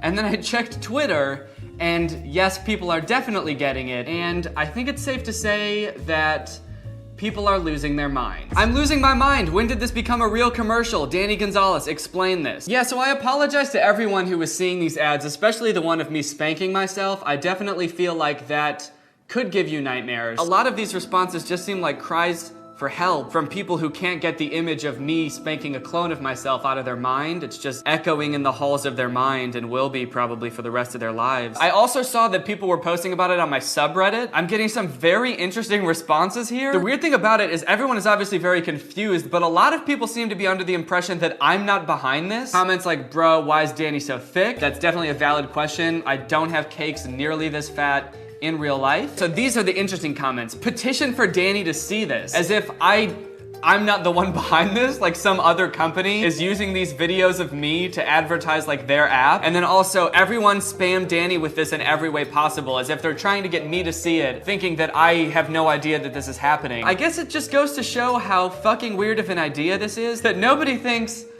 that I, in my right mind, would ever do this. But boy, are they wrong. Okay, now let's check to see if any ad is doing particularly better. Whoa, what? Holy shit. All right, it actually is pretty interesting. So the one with the least amount of clicks so far is the Wizards one with 140 clicks. The one above that is just the regular ad where I just tell people to subscribe and what I do on my channel. That one has 160 clicks. And then the one with the most clicks with 195 clicks is the spanking one. Me getting spanked, I guess, really drives clicks. A couple first impressions. First off, not a lot of people are clicking on the ads. It's been shown to hundreds of thousands of people, and each one is like maybe 100 people clicked on it. So far, kind of seeming like a giant waste of money. But then the other interesting thing is that it seems like the normal ad and the spanking ad are kind of neck and neck. More people clicked on the spanking one, but then more people actually went to my channel to watch a video from the normal one. One thing's for sure though, the Wizard ad sucks ass. I think we can all agree that no one gives a shit about that ridiculously fat ass wizard. So anyway, that's like the first half day of having the ads up. So I guess let's just wait and see what happens next. They suspended my account. Google Ads suspended my account. I woke up this morning with an email from Google saying that my account was suspended due to suspicious payment activity. I don't know what that means. I saw charges coming through all yesterday on my credit card for Google Ads, so it was getting charged. I think that I might have had my billing address wrong and they just realized it. Either that or their automated system realized it was very suspicious that I was spending so much money advertising such weird fucking ads. Either way, I've got a little bit of time on my hands now because I had to submit an appeal and they have to decide whether they want to reinstate my account or not. So I really hope that they do so I can finish this video. But in the meantime, I think we should get a little bit somber for a second, take a little bit of a pause, and have a moment of silence. I realized last night and a little bit this morning that I was actually getting a lot of new people coming to my YouTube account. I was getting lots of comments on my most recent video and the video that I linked in the ads, and I was like, yes! The ads are working, people are coming to my account. It even seemed like people might not have been clicking on the ads, but they were instead just searching up my name and going to my most recent video. The only problem is that it seems like everybody who is coming to my channel is only coming to tell me that they hate my ads. Stop appearing in my ads, you fucking pale ape. Everyone over the age of 12 finds your advertising annoying. You make yourself look like a dumbass. Delete your ads. I hope you fucking die with your annoying ads all over YouTube. Stop with your ads. Please, stop giving me ads. Oh my fucking god! I think some of these people are confused about how ads work, because some of them just sound like they're annoyed that they're getting ads in general. Like they don't know that if my ads weren't there, they would just get ads for some other company. Or like I have the ability to specifically stop targeting one person. Like if I see that comment, I can just be like, oh, this person doesn't want my ads anymore? Okay. I'll just click their name and be like, stop. I can't do that, or at least I don't know how, and I'm not gonna try. I guess I did underestimate how annoying my ads would be, so I would like to take a brief moment to apologize to everybody that has had to see these ads without any context. I'm sorry if they made you uncomfortable. I'm sorry if they made you question your existence, and for that, we will take a moment of silence. Okay. I have gotten some good comments though. Came here after I saw one of your ads on a PewDiePie video. Mad respect. What the fuck? I saw this ad and I was like, I gotta click this, laughing my ass off. So I guess one of my ads was so weird that it did make somebody click on it because they were so confused and they wanted to find out what it was all about. I wonder if they were disappointed when they got to my channel and it wasn't just a bunch of videos of me spanking myself or calling you a filthy weasel. All right, well, I'll check back in if my account ever gets ads. The time has finally come. The ads are done. So the ads are finally done running. I just stopped all of them. So once my account got unsuspended, I was originally planning on having 2 more days of the ads running, but I wanted to get this video up in a timely manner, so instead, I decided to cram all the budget from those 2 days I had planned and put them into like 18 hours. So yesterday evening and today, people have been seeing the ad a lot. I tried a bunch of different things in YouTube's backend to try to make my own subscribers stop seeing these ads, but nothing seemed to work. My subscribers just keep on seeing these ads. But what about the newcomers to my channel? I fucking hate your ads. But I still think that the most interesting reaction to my ads are from people who already knew who I am and might have been subscribed to my channel, but thought that the ads were made by somebody else. Danny, they turned you into a mobile ad. That would be very interesting if game companies had the balls to take videos of me making fun of their ads and use them to promote their ads. I guess that did happen with Cody with TikTok, so I guess I could see them doing that. What's funny to me is that some people must think that there's videos of me spanking myself in front of a green screen just out there, or me dressed up like a wizard, a dumb thick wizard out there somewhere that these game companies could have used to make the ads. But I'm just excited that the ads are finally done running because you know what that means? It's time for the award ceremony. Hello everyone and welcome to the first annual Bad Ad Awards, or as I like to call them, the Badaddies. We've got lots in store for you tonight, including finding out who the big winner is. Will the normal ad prevail, or will the awful, terrible ads prove that the bad ads on Instagram are actually not so bad after all? We'll be covering all of that, but first, let's talk about money. How much money did I actually end up spending? Now, while I had my account set up to spend $20,000 total, I didn't realize that Google Ads can apparently decide, nah, we don't want your money, and we're not gonna show that ad as much as you want. So even though I had all my budgets set correctly, sometimes YouTube just didn't show my ad to people, especially the spanking one. I think the algorithm must have realized that like people really didn't like that ad, and so it was kind of hesitant to show it to people. For the thick wizard ad, Google Ads spent about $5,600. For the normal ad, Google Ads spent $4,100. And for the spanking ad, we spent about $3,300, which gives us a grand total of $13,174.03. So how many people saw each ad, you may be wondering? In total, the ads were shown to 1.3 million people. All right, let's get into the awards. So since YouTube showed each ad to a drastically different number of people, I think that the only fair way to compare them is through the CTR. CTR stands for click-through rate. It's the percentage of people who saw the ad and then clicked on it. Okay, before we find out our big winner, let's talk about the best worst ad. The best worst ad did the best job of being the worst ad. This ad performed the worst out of all the ads and should be ashamed of itself. All right, and the best worst ad is, and yes, I did write these all on unicorn thank you notes. It's the only cards we had in the house. All right, and the best worst ad with a total click-through rate of 0.26% is the normal ad. That's right, the ad where I gave an honest attempt at describing what I do on my channel and asking people to subscribe did the absolute worst. This does not bode well for who won the competition because it's very clearly one of the 2 awful ads that I had to subject people to. I think this says a lot about why Instagram ads do what they do. Granted, my normal ad was not that great. It was very silly, and I could see how people would just think, wow, this guy is just begging for subscribers. I'm not gonna click on this shit. But I think it says a lot that even though it's weird, me actually describing what I do on my channel couldn't beat out 2 awful, awful ads. All right, and now for the moment we've all been waiting for. it's time to talk about the big winner. The big winner is obviously the ad that performed the best. Will it be the ad with the disturbing text messages, the cool guy with the sunglasses and the backwards turned hat, and that absolute unit of a wizard? Or will it be the ad of me spanking myself over and over, demanding that you subscribe to my channel, all the while the version of me who's being spanked is begging you, please, please subscribe? We'll find out right after this break.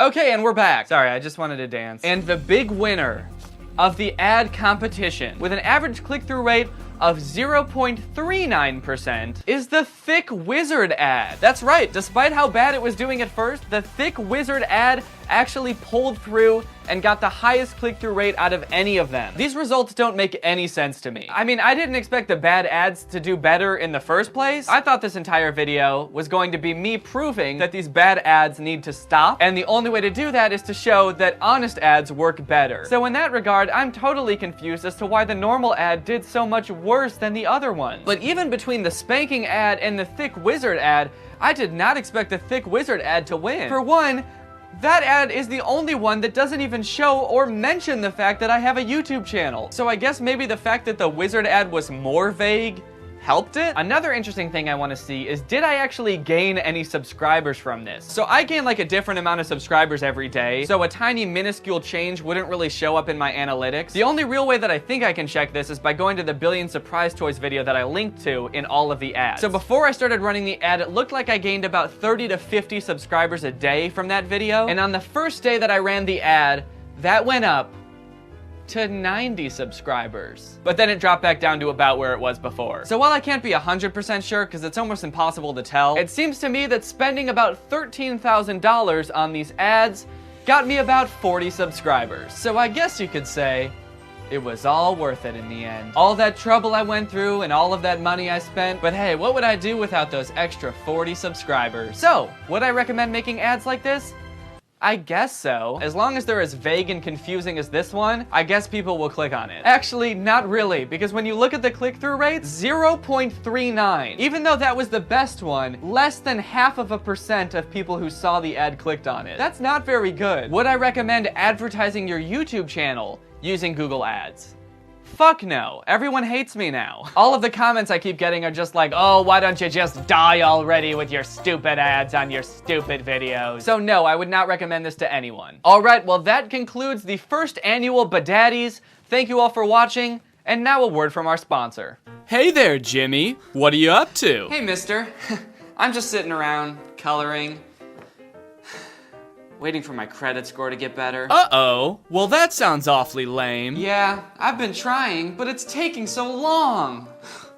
And it's boring. Well, why don't you try Experian Boost? Because I don't know what that is. Well, come with me and I'll show you, little guy. Little guy? Yeah, come on, kiddo. I'm 30 years old. Oh. But you're... But I'm what? You're coloring. So? It used to take months to improve your credit score, but not anymore. With Experian Boost, you can instantly boost your credit score for free by doing what you're already doing. Like paying your utilities or cell phone bills, which up until now you didn't get any credit for. Jeepers, mister. See, you're talking like a child. That's why I thought you were a child. I don't know what you mean. A higher credit score can help you establish credit or get access to preferred credit options. People all across America have already raised their credit score with Experian Boost, and you should too. That sounds great. But do I have to ask my mommy's permission? Didn't you say you're 30? I am. It was just a question. Experian Boost can potentially help you establish or increase your access to credit. It's safe, secure, and 100% free. No credit card required. Boost your FICO score instantly for free. Boost is only available at Experian.com/Danny or click the link in the description box. Okay. Alright, I hope you guys enjoyed this video. I know it's a little bit different than the stuff I usually do, but I had a lot of fun making it. If you're new to my channel and you're not subscribed yet, subscribe and turn on my notifications to join Greg. Greg is my family here on YouTube. It's my fan base. We're the strongest family on the internet and the fastest growing army on the internet. Once you subscribe and turn on my notifications, you join Greg and you actually become legally related to me. If you guys want to come see me on tour, you can get tickets at wearetwodifferentpeopletour.com. It's gonna be me, Drew Gooden, and Curtis Connor performing stand-up, live comedy songs, live comedy sketches, and a bunch of really fun surprises that you won't want to miss. Thank you, Time Travel Bean, for turning on my notifications. You are truly Greg. I'll see you guys next time with a really interesting video where I go to jail for stealing my own heart. Bye! This video is over now. Over now. Go find something else to watch, or just watch this video. I know we had a lot of fun, a lot of fun. But you can't stay on this end screen forever. No. This video is over now. Over now. So why are you still watching this? Do you not have anything? Horror has gotta be one of the weirdest genres for any medium. You're just gonna put yourself into a terrifying situation where you feel like your life is being threatened on purpose. Imagine trying to explain that to one of your pilgrim ancestors. They would be so confused and honestly pissed off. But unfortunately, most people don't live their lives based on what they could or couldn't explain to their pilgrim ancestors, and thus, horror is a very popular genre. If you just search scary on the App Store, you could literally scroll for days through hundreds of games that are all super popular. But what about the not so popular ones? What about the horror games that nobody is playing? The ones that are supposed to be scary, but aren't. How would pilgrims feel about those? Here's one of the first games that I ever found in this niche. It's called Clown Brothers Neighbor Escape. And the little subtitle there is Time to Revenge. This game was developed by the same people as Billion Surprise Toys. Let's together revenge. Meet the new game about clown neighbor brothers who want to avenge their dead criminal clown friend. Supports 10 languages. Okay. Multilingual kings. I like it. Several years ago, you brought justice to a scary criminal clown neighbor and destroyed his house. I did? Wow, good for me, dude. I do not remember doing that. But recently, you saw that the house was restored and the clown brothers settled in it. You are sure that they want to continue the work of their colleague.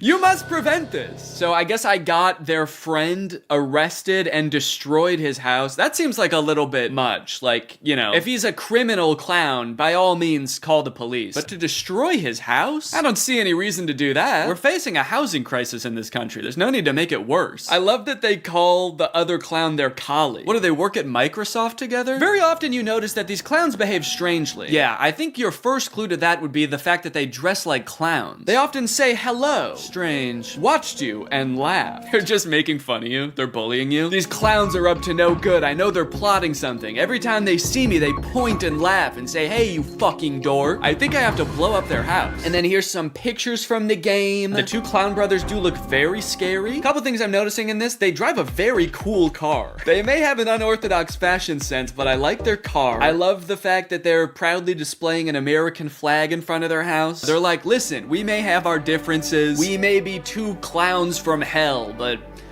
I'll be damned if this isn't the greatest nation on earth. Okay, so it looks like they're making a bomb, too. So they're like clowns and terrorists. One interesting thing about clown media, whenever clowns are portrayed as scary, it's like the people who made the media forgot what clowns are. Like, they think they're a different species. Being a clown is just a job. It's not like something you intrinsically are. I feel like whoever made this game thinks that clowns are like a type of monster. Really, all I'm getting from the game is that the clowns are often feet away from you and staring directly at you. Seems like that's most of what's going on here. Surprisingly though, even though this game only has 21 ratings, it has a 4.4 on the App Store. Based on the pictures, I'm curious to see how that's possible, so I'm gonna go ahead and download this game. Okay, next game, Baby Kids in Scary House 2. Now, when I came across this game, I was like, oh, this looks funny, but I shouldn't play the sequel, I should try to play the original. So I searched Baby Kids in Scary House, and the first game that comes up is Baby Kids in Scary House 2, and the original is nowhere to be found. Now, there is a very popular game called The Baby in Yellow, which I think this game is a knockoff of. And I'm almost curious if this game is trying to pretend to be the sequel to that game. Actually, if you look at the developer's page, there is no Scary Baby Kids in House. There's just 2 and 3. There's Baby Girl in Yellow House. I guess we're just starting on number 2. This chapter 2 contains 2 night stories. During the first night, you will have to manage a horrific clown girl. Very professional language in this one, just like the last one. You will have to manage your scary clown girl colleague. She's not getting her reports turned in on time. You're gonna have to place her on administrative leave until we get this figured out. Exciting surprises are waiting for you. During the second night, you will have to manage 2 babies. Uh-oh. The clown girl and her terrific sister. What do they mean by that? Okay, one girl is scary, but her sister is honestly awesome. We get along great, and we are both creeped out by her sister. Okay, so I think I know which one is the clown girl. And so by default, this one on the left must be the terrific sister. A bat? Are we going after these babies with a bat? Look, the clown girl may be scary, but that seems a little bit drastic. Okay, looks like the baby is performing some kind of satanic ritual here. The terrific sister is floating down the stairs. That's fantastic. Being a new father, I feel like I could really get into this game, because my baby's not scary at all. But what if he was? Download. This next one's a little bit different. Ghost detector radar camera, spirit box, and hunting tool. Ask ghosts a question and they will answer. So this thing claims to be able to detect ghosts in your home and then you can talk to them. Find ghosts and communicate with spirits using this app's groundbreaking, ultra-realistic experience. Disclaimer, since paranormal activity can't scientifically be proven, we can't guarantee that the app communicates with real spirits. At the end of the day, we technically can't guarantee that the ghosts that we deliberately programmed into the app are really in your house, but they probably are. It looks like people are having a lot of fun with this game though. A lot of the reviews are just really long stories about how scary using this was. Is this real, question mark? Well, I'm gonna go ahead and download it. Scary Anna, your unique scary virtual pet. So I'm still not exactly sure how this is supposed to be a horror game. You're taking care of this pet whose name is Anna, and she is a little bit scary looking, but a lot of it just seems like she's having fun. Driving a car around, she's on a jet ski. Doesn't seem that scary. Okay, in this one she's got creepy eyes. She looks a little possessed in this one. And then in this one she's fighting a bunch of tiny little cats, little demon cats. Feed her a variety of foods, but be careful, some might be poisonous. Dare to discover what happens? How about you tell me which ones are poisonous before I poison my fucking cat? So you can grab, drag, and stick Scary Anna with your finger, engage in playful interactions, and see how she responds to your touch. Sounds like I might be the scary one in this situation, actually. It should be called Scared Anna. Why is she scary? She's just a little bit weird looking. The poor thing. There's no reason to put her on blast in the game title. I don't know, man. This game is marketed like a horror game, but I just see an animal who needs an owner. You know? She just needs a little love. I think it was pretty fucked up of them to call her Scary Anna, if I'm being honest. Sure, she's a little ugly, but you know, some animals are like ugly cute. She is not. She's just ugly, but I don't think we should have named her after her weird looks. I'm gonna download this game and I'm gonna be there for her. 5 stars, scary. I don't like the way her skin peeled off.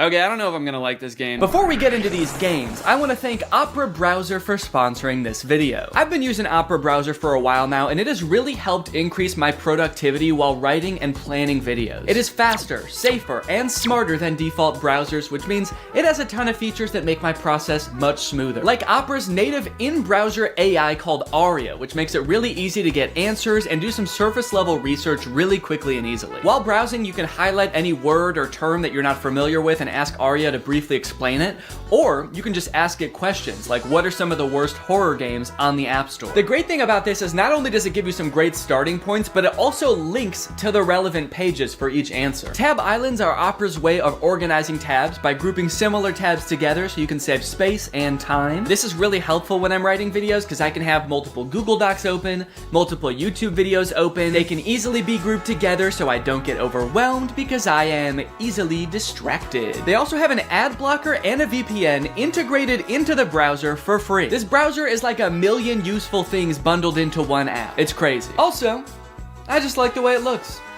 It's got a cool style and I like the cut of its jib. In a world where it seems like every browser wants to look like the same boring app, I appreciate that Opera is different. They've got cool wallpaper, some of them are even animated. How fun is that? So if you want to check out Opera, it's totally free. Just use my link in the description to download Opera today. Thank you to Opera for sponsoring this video. Thank you to you guys for checking out Opera. And now, let's game. All right, first game, the Clown Brothers. All right, right off the bat, we have a...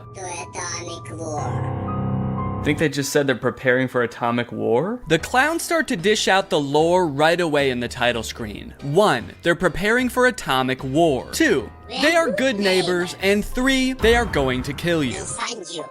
and kill you. At the start of every level, the game gives you an objective. We've all seen these types of games before. The whole game is just a series of boring objectives like find the key and unlock the door. But what's really special about this game is it only gives you like 1 second to read the objective. Back in town, you find out that the friends of the okay, so I've spawned into this neighborhood street. I see my clown neighbor walking around, so that must be the clown's house. Now, I gotta give these clowns props, because not only is their car cool as hell, they also live in a huge mansion. Right away, dude, they live in a freaking mansion.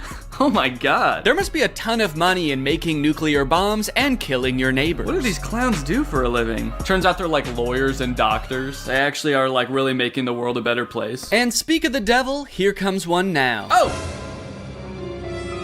Okay.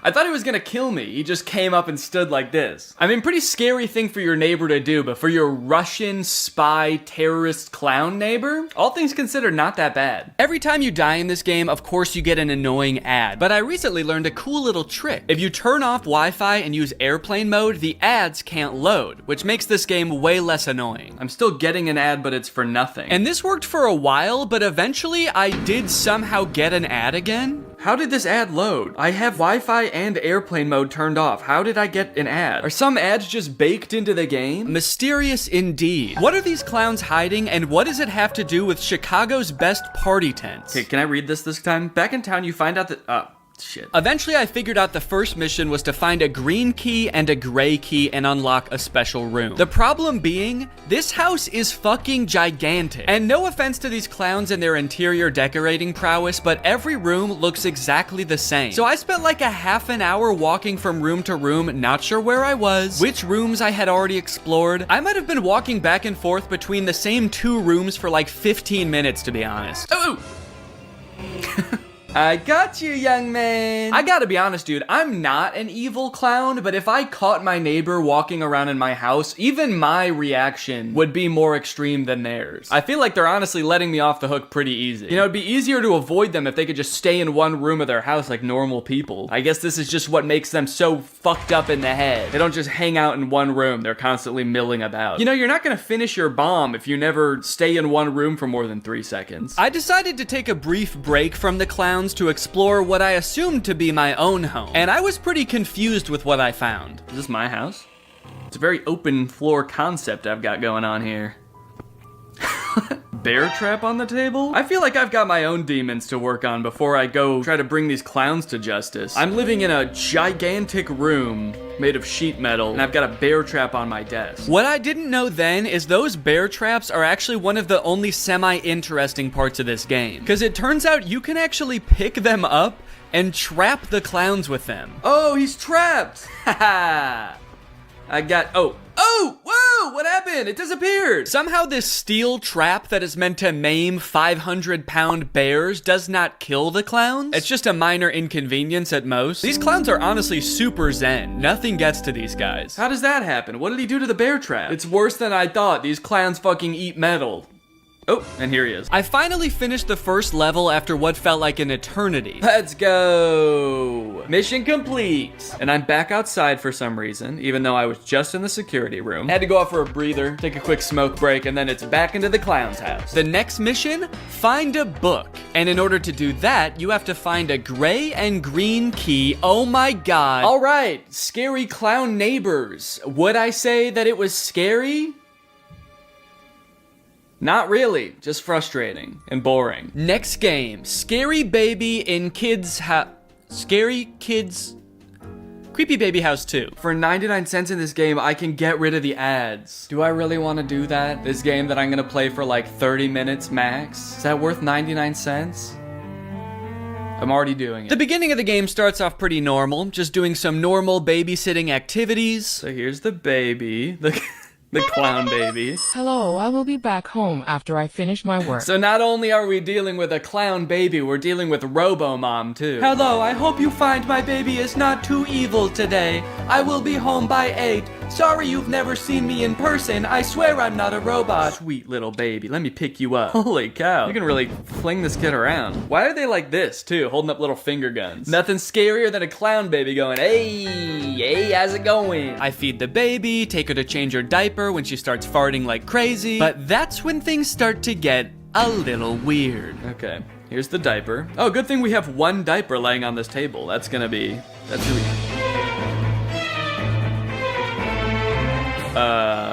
What happened to the baby? Did the baby turn into a tiger? Where'd you go? Oh! What the? Throughout the night, the baby continues to vanish from where I placed her, reappearing all throughout the house. Yeah, it's kind of a creepy way to laugh, right? Without, like, moving your mouth at all or showing any expression.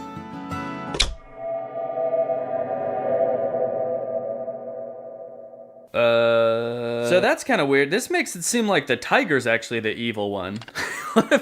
Is it the tiger doing all this actually? Because his eyes were glowing. To answer my own question, yes. To my surprise, this game that I thought was about a scary clown baby turned out to actually be about these possessed tiger dolls, of which there are many. New diaper. Ah! Hey!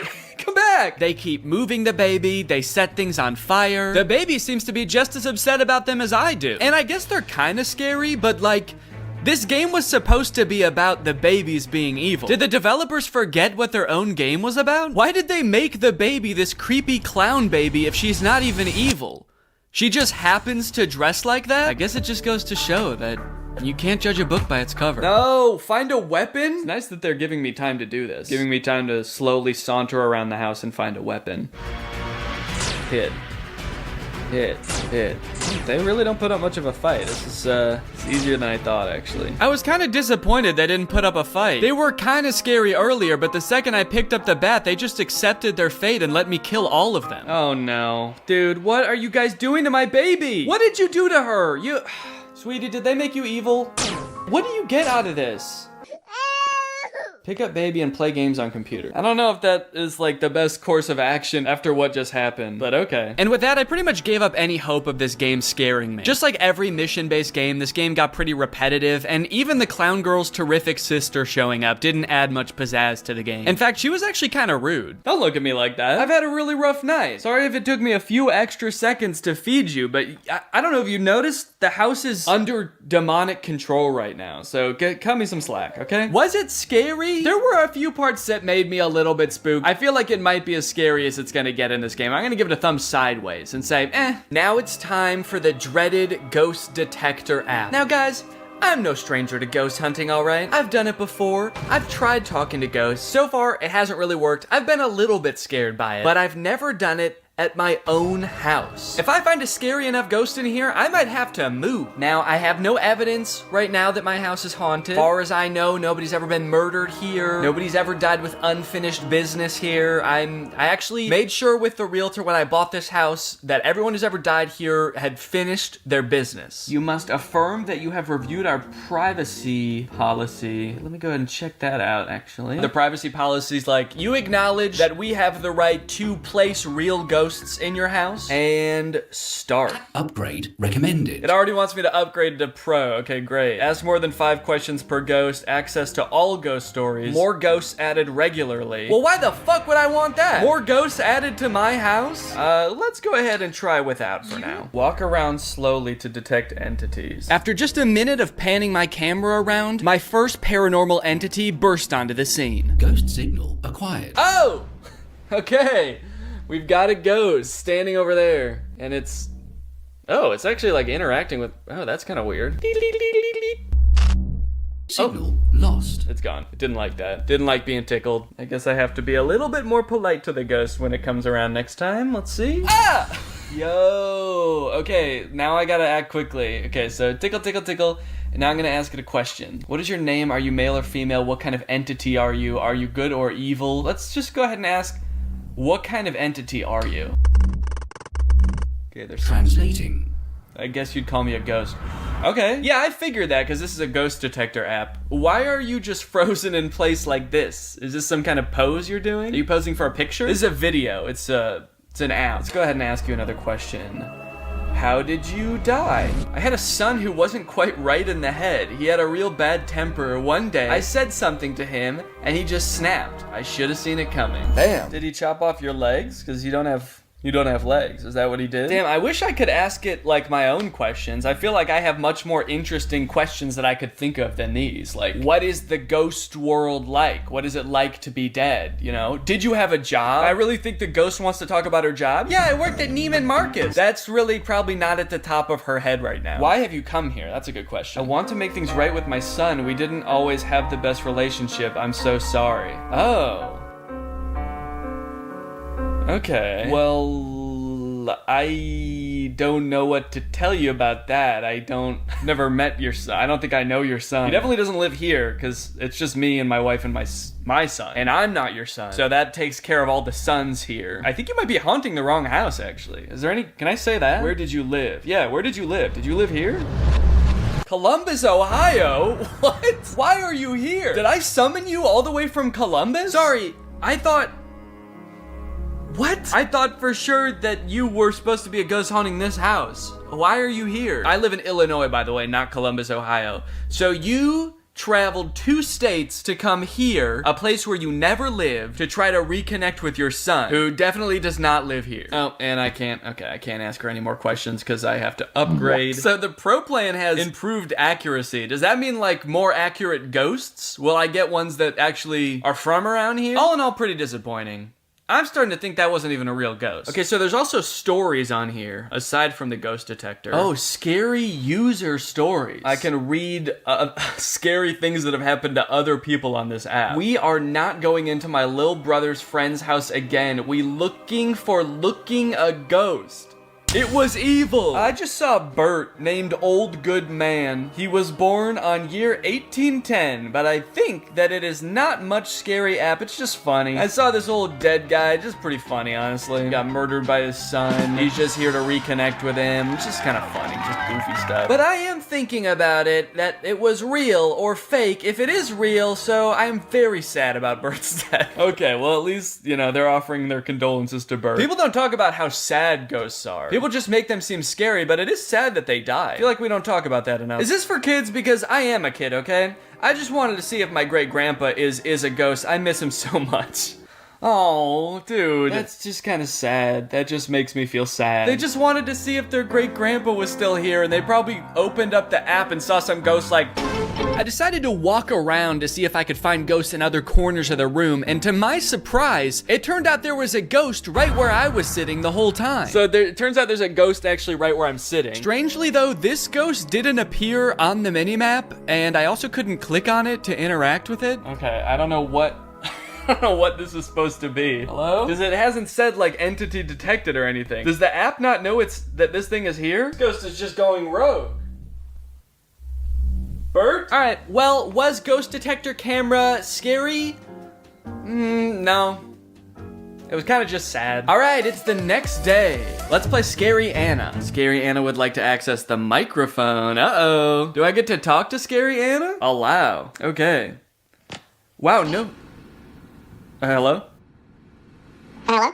Okay, she talks back, that's cool. Okay, she talks back, that's cool. So, interesting, there's no menu screen or anything. You just get plopped right into the game face to face with this cat. And I will say, you know what, she is scary, actually. She is a scary pet, I'll give her that. So, I have to buy food at the store. I'm moving my finger on the screen, she's following it around with her creepy bloodshot eyes. What happened to this cat? I bought little Anna some chips, some chicken wings, and I fed them to her, and look at her, she is looking better already. I am doing a great job and being a great pet owner. Wants me to buy more food at the store.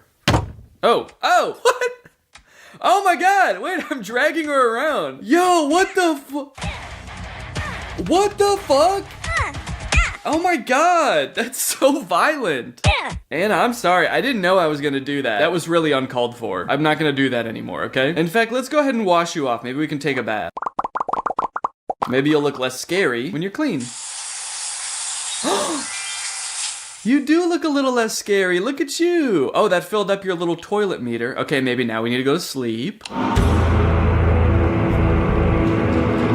Definitely not how I was expecting you to sleep, but okay. Anna becomes a little bit less scary with each new task that you complete for her, proving my theory that she just needed a loving owner correct. To increase Anna's happiness, there are 3 games you can have her play. There's Mortal Anna, in which Anna battles an onslaught of scary Juans in a coliseum. Oh shit. Why is this game actually kind of good? This fighting actually feels like a real video game.